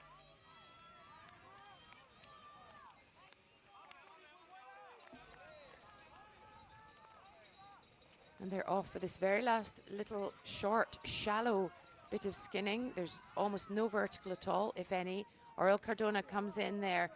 Nikita Filipov effectively cutting off Max Drian with a very good spot there in the transition. But not quite so smooth in his stowing of his skins. But still manages to hold on to second.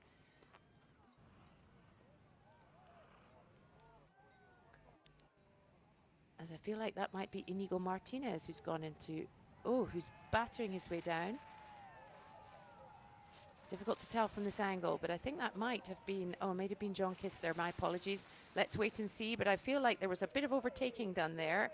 But Oriol Cardona-Coll, very smoothly done.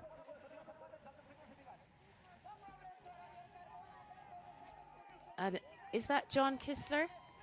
I think so, yeah. Oh, no, it is Inigo Martinez. Gosh, that was absolutely fantastic. And a proper coming out of nowhere from Inigo Martinez d'Albornoz Marquez, followed by Max Drian of Belgium, Nikita Filipov, Thibaut Selmet, and John Kissler. Well, some very unusual results in there, perhaps.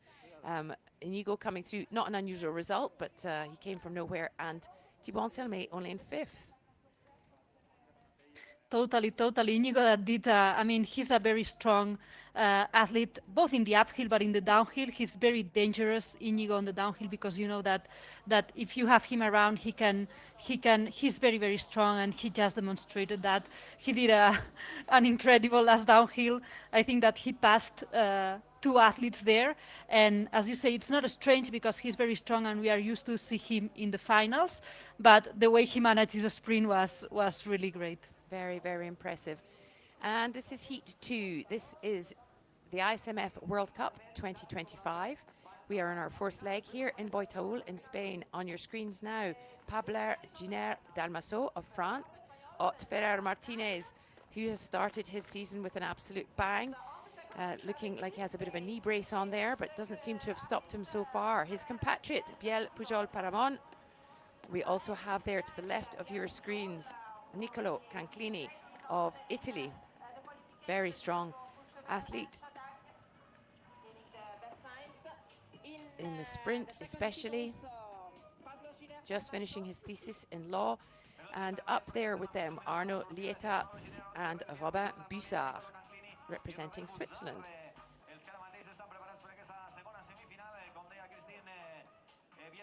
Another very strong setup here. Arnaud Lieta, Niccolò Canclini, Robin Bussard and Ott Ferrer. But the youngsters, Pablo Giner and Biel Pujol, having fantastic starts to their season. Really not to be discounted, certainly at this stage. Yes, if they arrive here to the semifinals, they are all candidates to go to the finals. 1 minute to the start. Christine Cavignier, the course commentator, is telling the athletes as they all try to just keep those knees and muscles warm. Didn't notice the knee brace before. Ott Ferrer, Mireia, do you think that's a new addition? It's true. Yeah. I didn't notice it before neither. Here we go.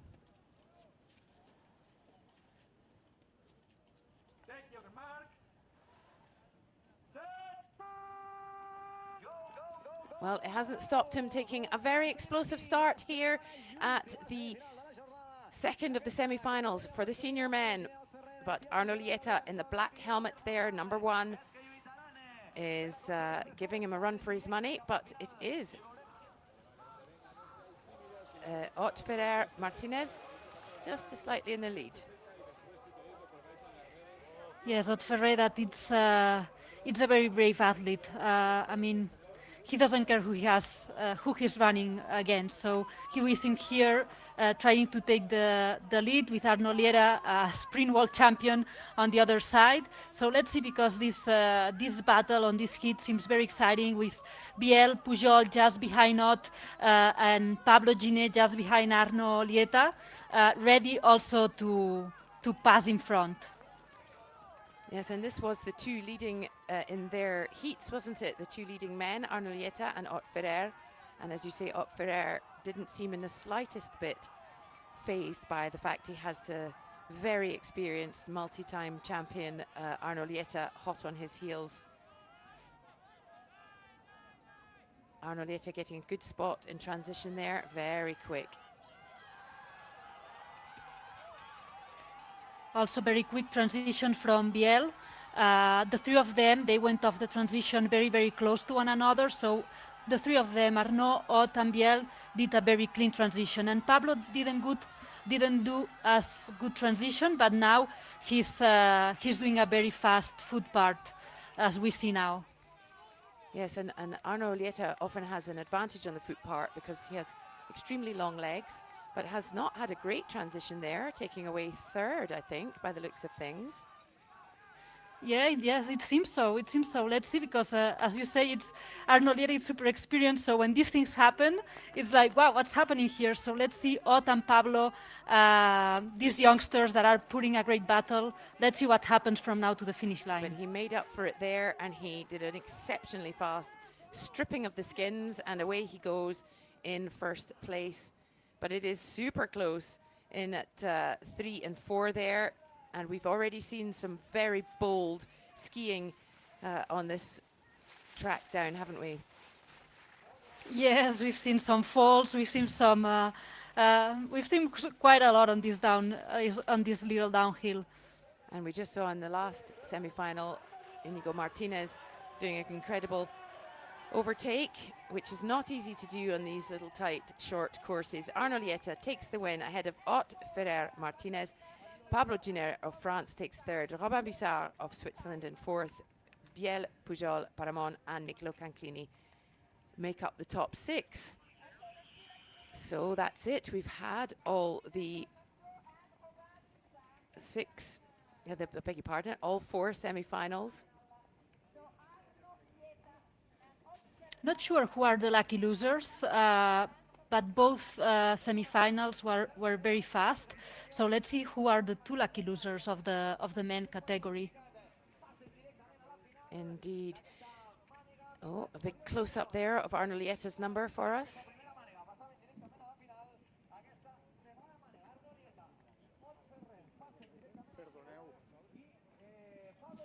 And not again a very strong sprint, a strong race. This season he has done a step forward, and he's doing really amazing sprint races in the all World Cups. Moves to the boundary of Eastern Europe and Western Asia in the nation of Azerbaijan for the first time in competition, and round 2 of the World Cup. Beautiful sunny conditions over the Shakhdag mountain, which will provide our field of play. And here we have just a little bit of Azerbaijan.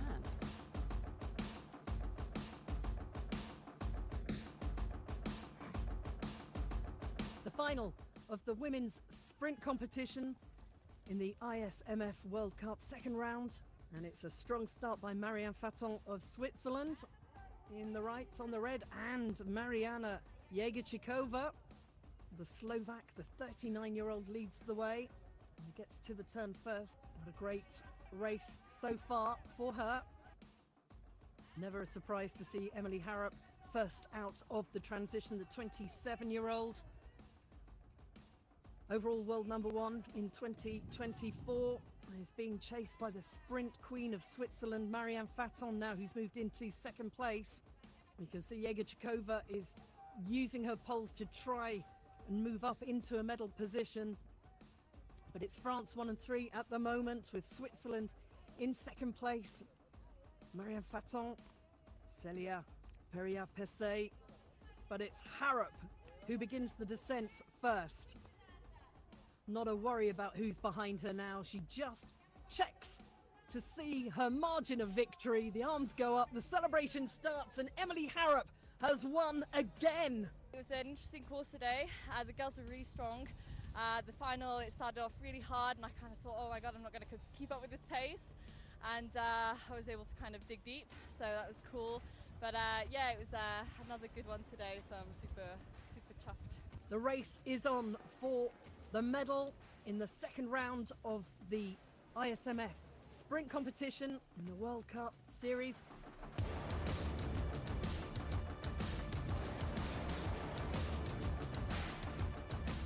But we've got a breakaway of 3 at the front.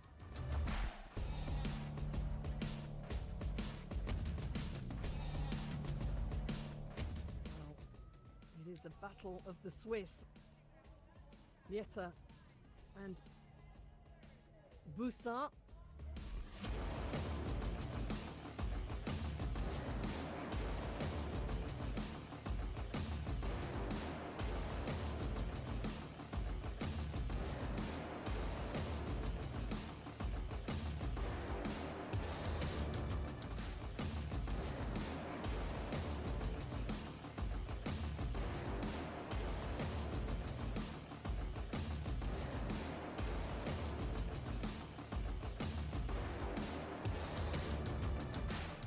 A great transition from the youngster, the Swiss sprint champion. It looks like Lieta has this in the bag.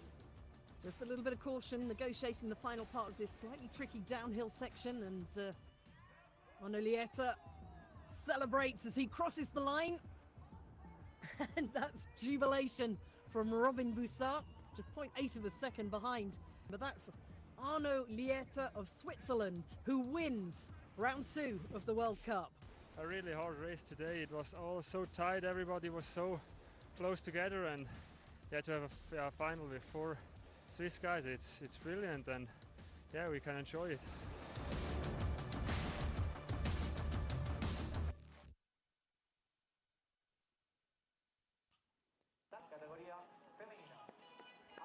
The ISMF World Cup sprint finals are about to begin here in Boi Taull in the Spanish Pyrenees. Ana Alonso Rodriguez and Lena Bonnell are the 2 lucky losers going through to the final. And after a morning of a tight racing, only the fastest 6 remain in each of the 2 categories. Ready to push through one last time. A short but demanding course, no room for hesitation. It's all about execution.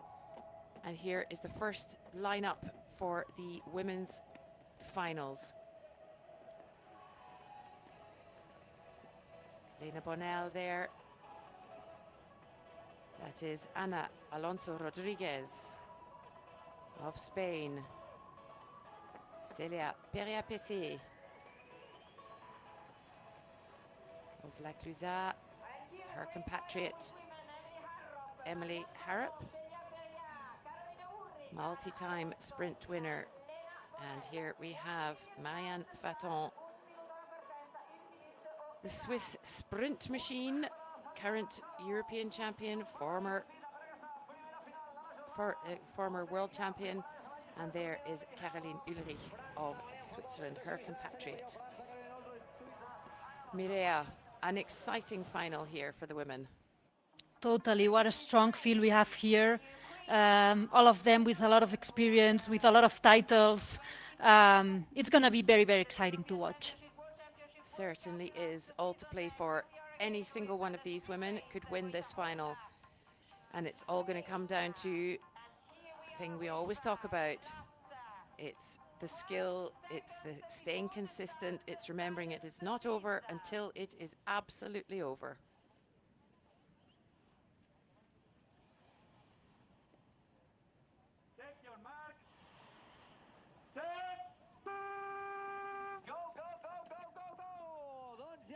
The women's final in Boi Taull in the Spanish Pyrenees at the 4th leg of the ISMF World Cup 2025 is off, and it's Emily Harrop and Marianne Faton who take a very, very fast lead there. Emily Harrop, as you can see there, just ahead. Marianne Faton closing in just behind her, but she's gone into 3rd behind Celia Peria-Pessé. And this is not easy to manage because they've done the qualifiers, quarterfinals, semifinals. So now they have to, the last energy they have to put it here on the finals. And it's not an easy effort to manage because you have to give your best on each round to pass to the next round. So I'm sure that all of them are quite tired already, but they are getting the last energy from wherever they have to make like a good final and a good race. Indeed, Emily Harrop getting a little bit clear there of her compatriot, Celia Peria-Pessé. You can see just disappeared off the right of your screens, Marianne Faton, followed by Caroline Ulrich, both of Switzerland. Emily Harrop absolutely putting her stamp on these diamonds though. And as you say, such a lot of energy already expended this morning to just allow for another 3.5 or so minutes in this very exciting and very star-studded final. And in second is Lena Bonnell, I think, which is quite surprising because we have seen her arrive to the final without much noise, and now she's here second, fighting for a place in the podium. Well spotted. I had just assumed it was Celia, but you're absolutely right. Lena Bonnell takes off up these steps second behind Emily Harrop.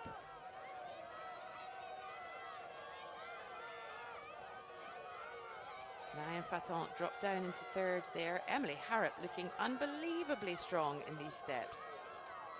Indeed, Emily is doing such a strong final from the very beginning, opening gap and doing super clean transitions. And we'll see here now in the last two transitions how she does it. But we see that she's now off to the last transition, opening more and more gap at each step.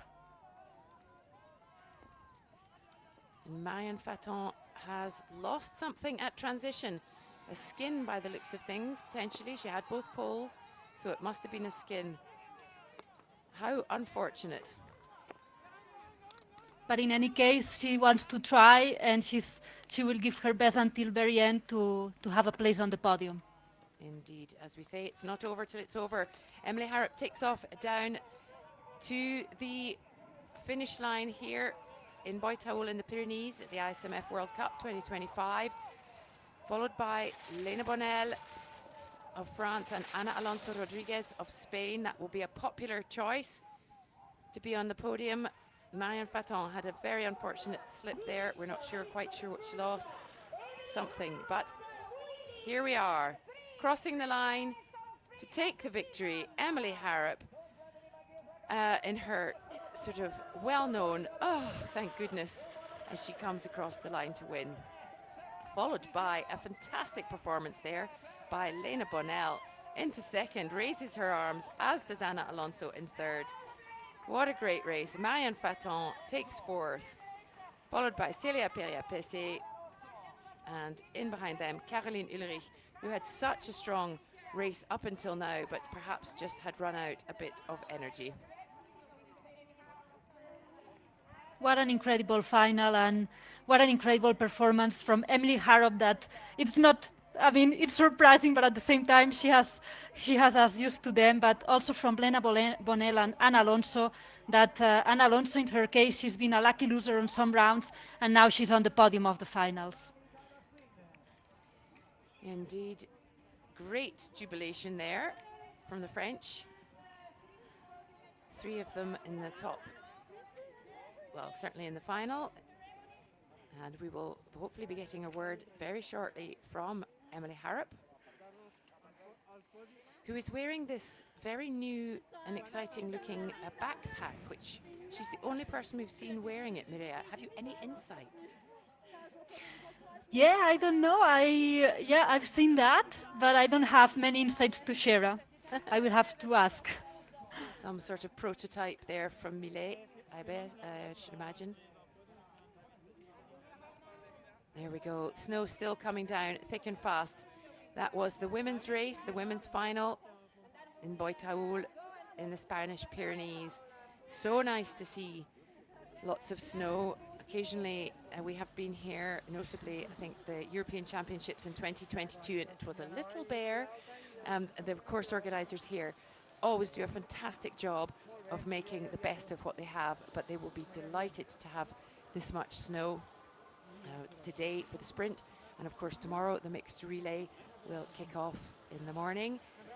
And it's been the site of the World Championships in 2023 and last year a World Cup. And I think I understand there will be a World Cup here again next year, but we are never sure about that. But becoming a fixture, that is for sure. And it seems to make a lot of sense to follow it after Andorra, which was last weekend, to keep everybody here in the Pyrenees for a week.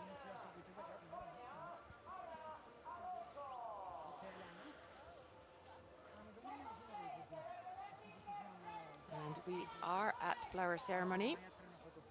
There we go. Ana Alonso in third place. Lena Bonnel in second.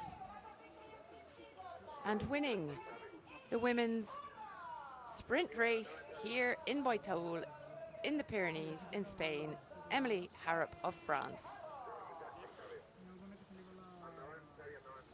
She finished in a time of 3:17.2.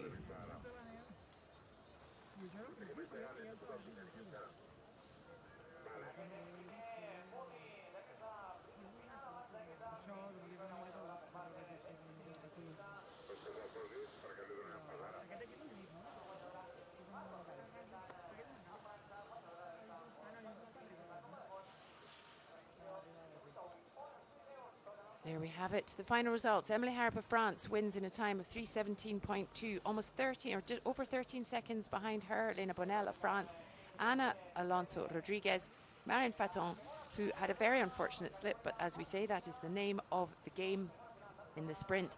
Celia Perrier-Pessé and Caroline Ulrich make up the top 6. And those were the women in the finals today here in Boi Taull in the Pyrenees in Spain. Coming up, we will have the men's final in about 5 minutes. Mireia, what was exciting about that race? Wow, everything was exciting. I think that both Marianne Faton and Caroline Ulrich were doing super good quarterfinals, qualifiers, semifinals. Emily And Harrop, another great victory in this season, 3-on-3. So nothing to tell about your performance, your races. You are ready to go to the pre-Olympic test events in Bormio and for the World Championships. So congratulations. Yeah, thanks a lot, Christy. For sure, it's so great for me this beginning of the season. Yeah, every sprint race, there's a lot of unknown, and you know, all the girls are kind of getting progressively better during the season as well. So I always try and bring my best, and yeah, today I had the legs. I felt really good. So in the final, I just really wanted to push it and see how fast I could go. The coach also gave me a bit of an objective to try and beat the best time I could. And I'm really happy as well to see that our French team, so on every race there's been a different girl on the podium with me, and it just shows that we've got a really strong women in our team, and it's really pushing us all together, so it's brilliant. Thank you very much and congratulations once more. Yeah, thanks a lot. Emily Harrop there with Christine Cavanier. As she said, 3 from 3, third sprint race win out of 3 this season for her. Is there no stopping her, Mireia? I don't know. All the 3 races she's won super clearly. She was won with very strong performances. So we will see. The season is always long. There are super strong contenders just after her. So I think that we will see other women winning the sprint during the season.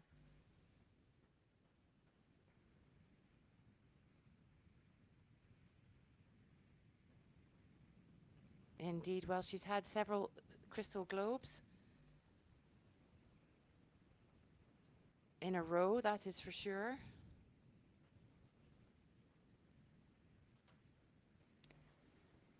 And but she is definitely the one to beat.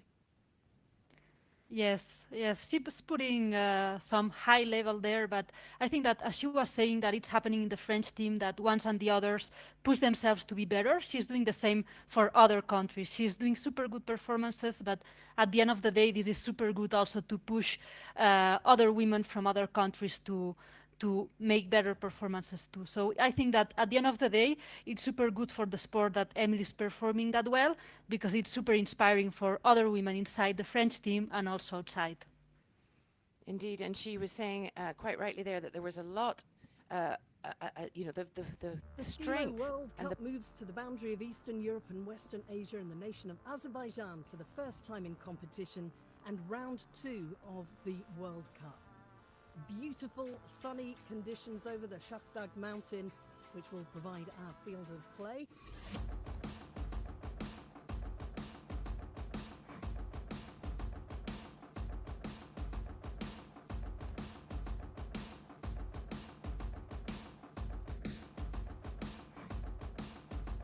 The final of the women's sprint competition in the ISMF World Cup second round. And it's a strong start by Marianne Faton of Switzerland in the right on the red, and Mariana Jegorčíková, the Slovak, the 39-year-old, leads the way and gets to the turn first. What a great race so far for her. Never a surprise to see Emily Harrop first out of the transition, the 27-year-old. Overall world number 1 in 2024. Is being chased by the sprint queen of Switzerland, Marianne Faton, now, who's moved into second place. You can see Jegorčíková is using her poles to try and move up into a medal position.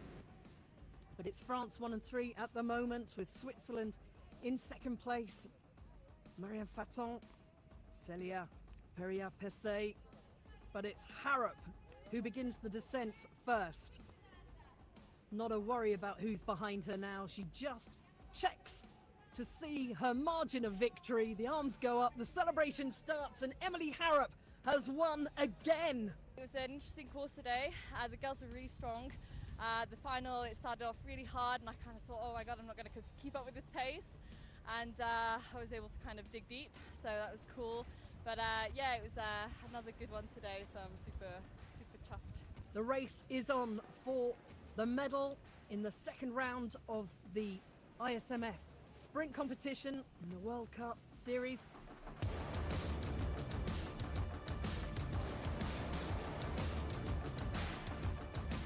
But we've got a breakaway.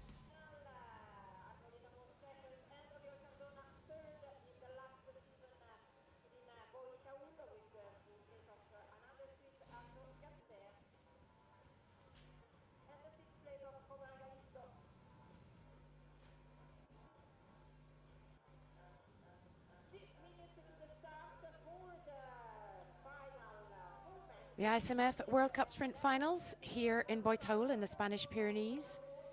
This is the men's final. As you can see, the snow is still falling. Despite the forecast that it was supposed to ease up, it is steadily falling here in the Spanish Pyrenees, which is always a delight to see. Mireia, we get a great amount of snow coverage in here in for a World Cup event. Totally. We like, for people that we like ski mountaineering, we like snowy days, and it's super pleasant to see a bit of snow as today. Indeed, and we have coming up the men's final. There we are, Oriol Cardona Coll of Spain. 3 Spaniards in this final. How exciting for the home crowd. But these 2 old rivals of many a year, Arno Lieta of Switzerland, those 2 fist bumping, friendly in real life, but the minute that start gun goes, it's every man for himself. The 2 making it through to the final as lucky losers, Pablo Giner d'Almasso of France and Robin Bussard of Switzerland. They made it through with Arno Lieta, Oriol Cardona Coll, Ott Ferrer Martinez and Inigo Martinez de Olbornez Marquez. On your screens there, Pablo Giner, winner of the gold medal in the relay event with Margot Ravenel at the Fizzy World Games in Torino a couple of weeks ago. Inigo Martinez, who got into this final with a fantastic ski down. Ott Ferrer Martinez will be hoping for his 2nd ever podium in the senior category. Oriol Cardona Coll will be hoping for that win in front of the home crowd again. Arno Lieta, many times champion, and one of the Bussard twins, Robin in this case. And it is a very strong final, Mireia. Totally. Only Oriol Cardona and Arno Lieta have many world titles in sprint category. Between the both of them have, I don't know how many World Cup wins, but a lot. But also all the others are super strong and gonna put a strong fight for the podium.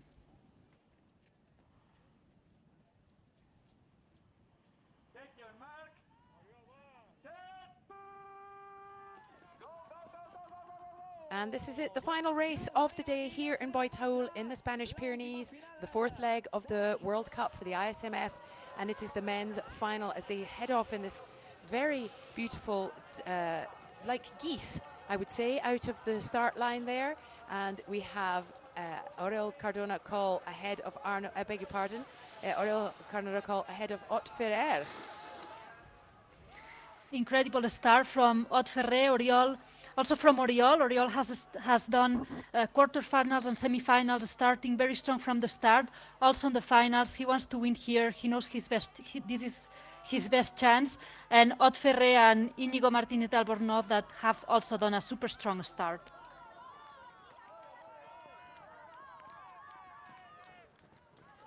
Indeed, but it looks like Oriol Cardona Coll is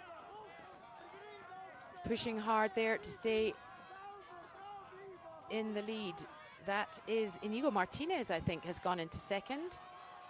Ott Ferrer behind him. Ah, no, it is not. It is Robin Bussard of Switzerland. Wow, this is incredible performance from the Bussard. He was quite behind, and he just appeared second. Robin Bussard, second in the foot part. Oriol and Robin opening gap with all the competitors. Perhaps we might see something very similar to the women's race, where we saw a very quiet entry into the final with Lena Bonnell. Same here with Robin Bussard. Didn't make a fuss, didn't do anything particularly spectacular, we would say, but is here looking incredibly strong, having saved his energies, his skills, and his determination for this final. Totally. I mean, it's a very similar case. Totally, I agree 100% with you. And Oriol that is doing a super strong final, and Robin Bussard, that if anything happens, seems that he's gonna get into the finish line second. And it looks like he's already gone down there, and Arno Lieta just taking out third there. And a little bit of a fall there, but he's recovered himself. It's a bit of a tricky corner, that one. But Oriol Cardona-Coll, strong enough skier to be able to weather that particular slip. Pardon me for my over-dramatization there.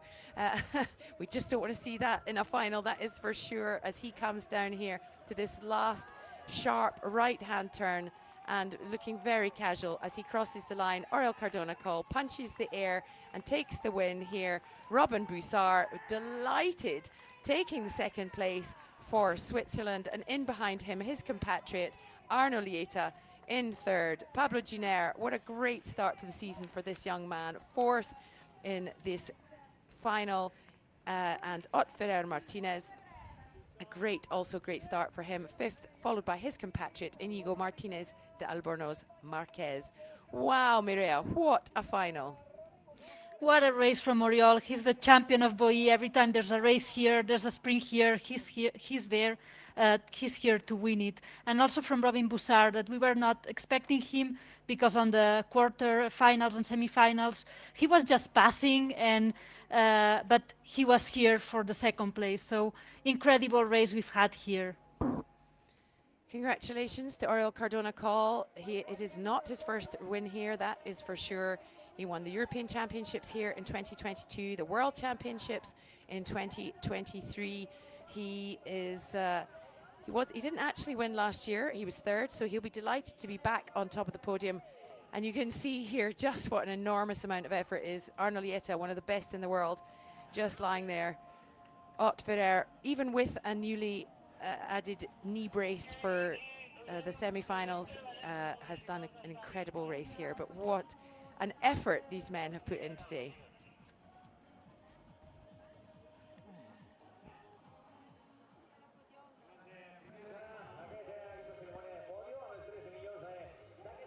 I had the very great fortune a few years ago to interview Oriol Cardona-Coll in a chairlift. No, in a telecabine, in a bubble, and a gondola in Flen.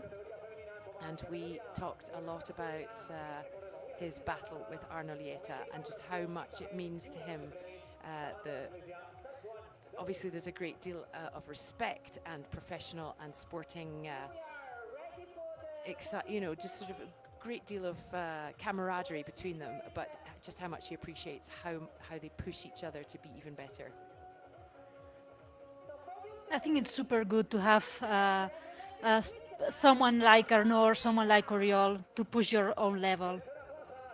And here we are, the flower ceremony. Arno Lieta of Switzerland in third place.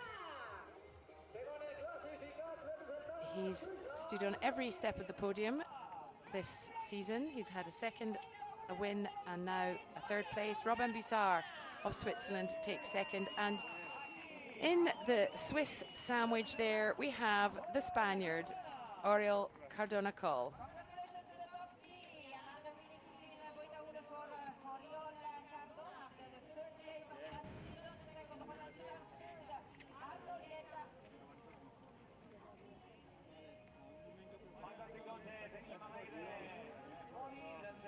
There we have it. The racing is over here in Boi Taull, and we will just be seeing the remaining photos being taken, congratulations being given, and hopefully we will get a word with Oriol Cardona Call as well. But here is just a little bit, talk us through what happened in this race, Mireia. So it was an incredible final, Oriol leading from the very beginning till the very end with a very solid performance, and then Robin Bussard, Arnoliera chasing him for the second and third place. Yeah, really fantastic. And as we said, a little slip there, giving me certainly cause for, I wouldn't be the only one, I should imagine, had a little sharp intake of breath, but looking very comfortable here. Oriol Cardona Call takes the win, and a really brilliant result for the Oriol two Cardona Swiss after athletes. a podium, the third place of last here in Boi Taull, and after the victory in the mixed relay in Andorra, a fantastic first place in this sprint race at home in Spain in Boi Taull. Yeah, for me it's a pleasure. I'm so happy to have all my family, my friends here.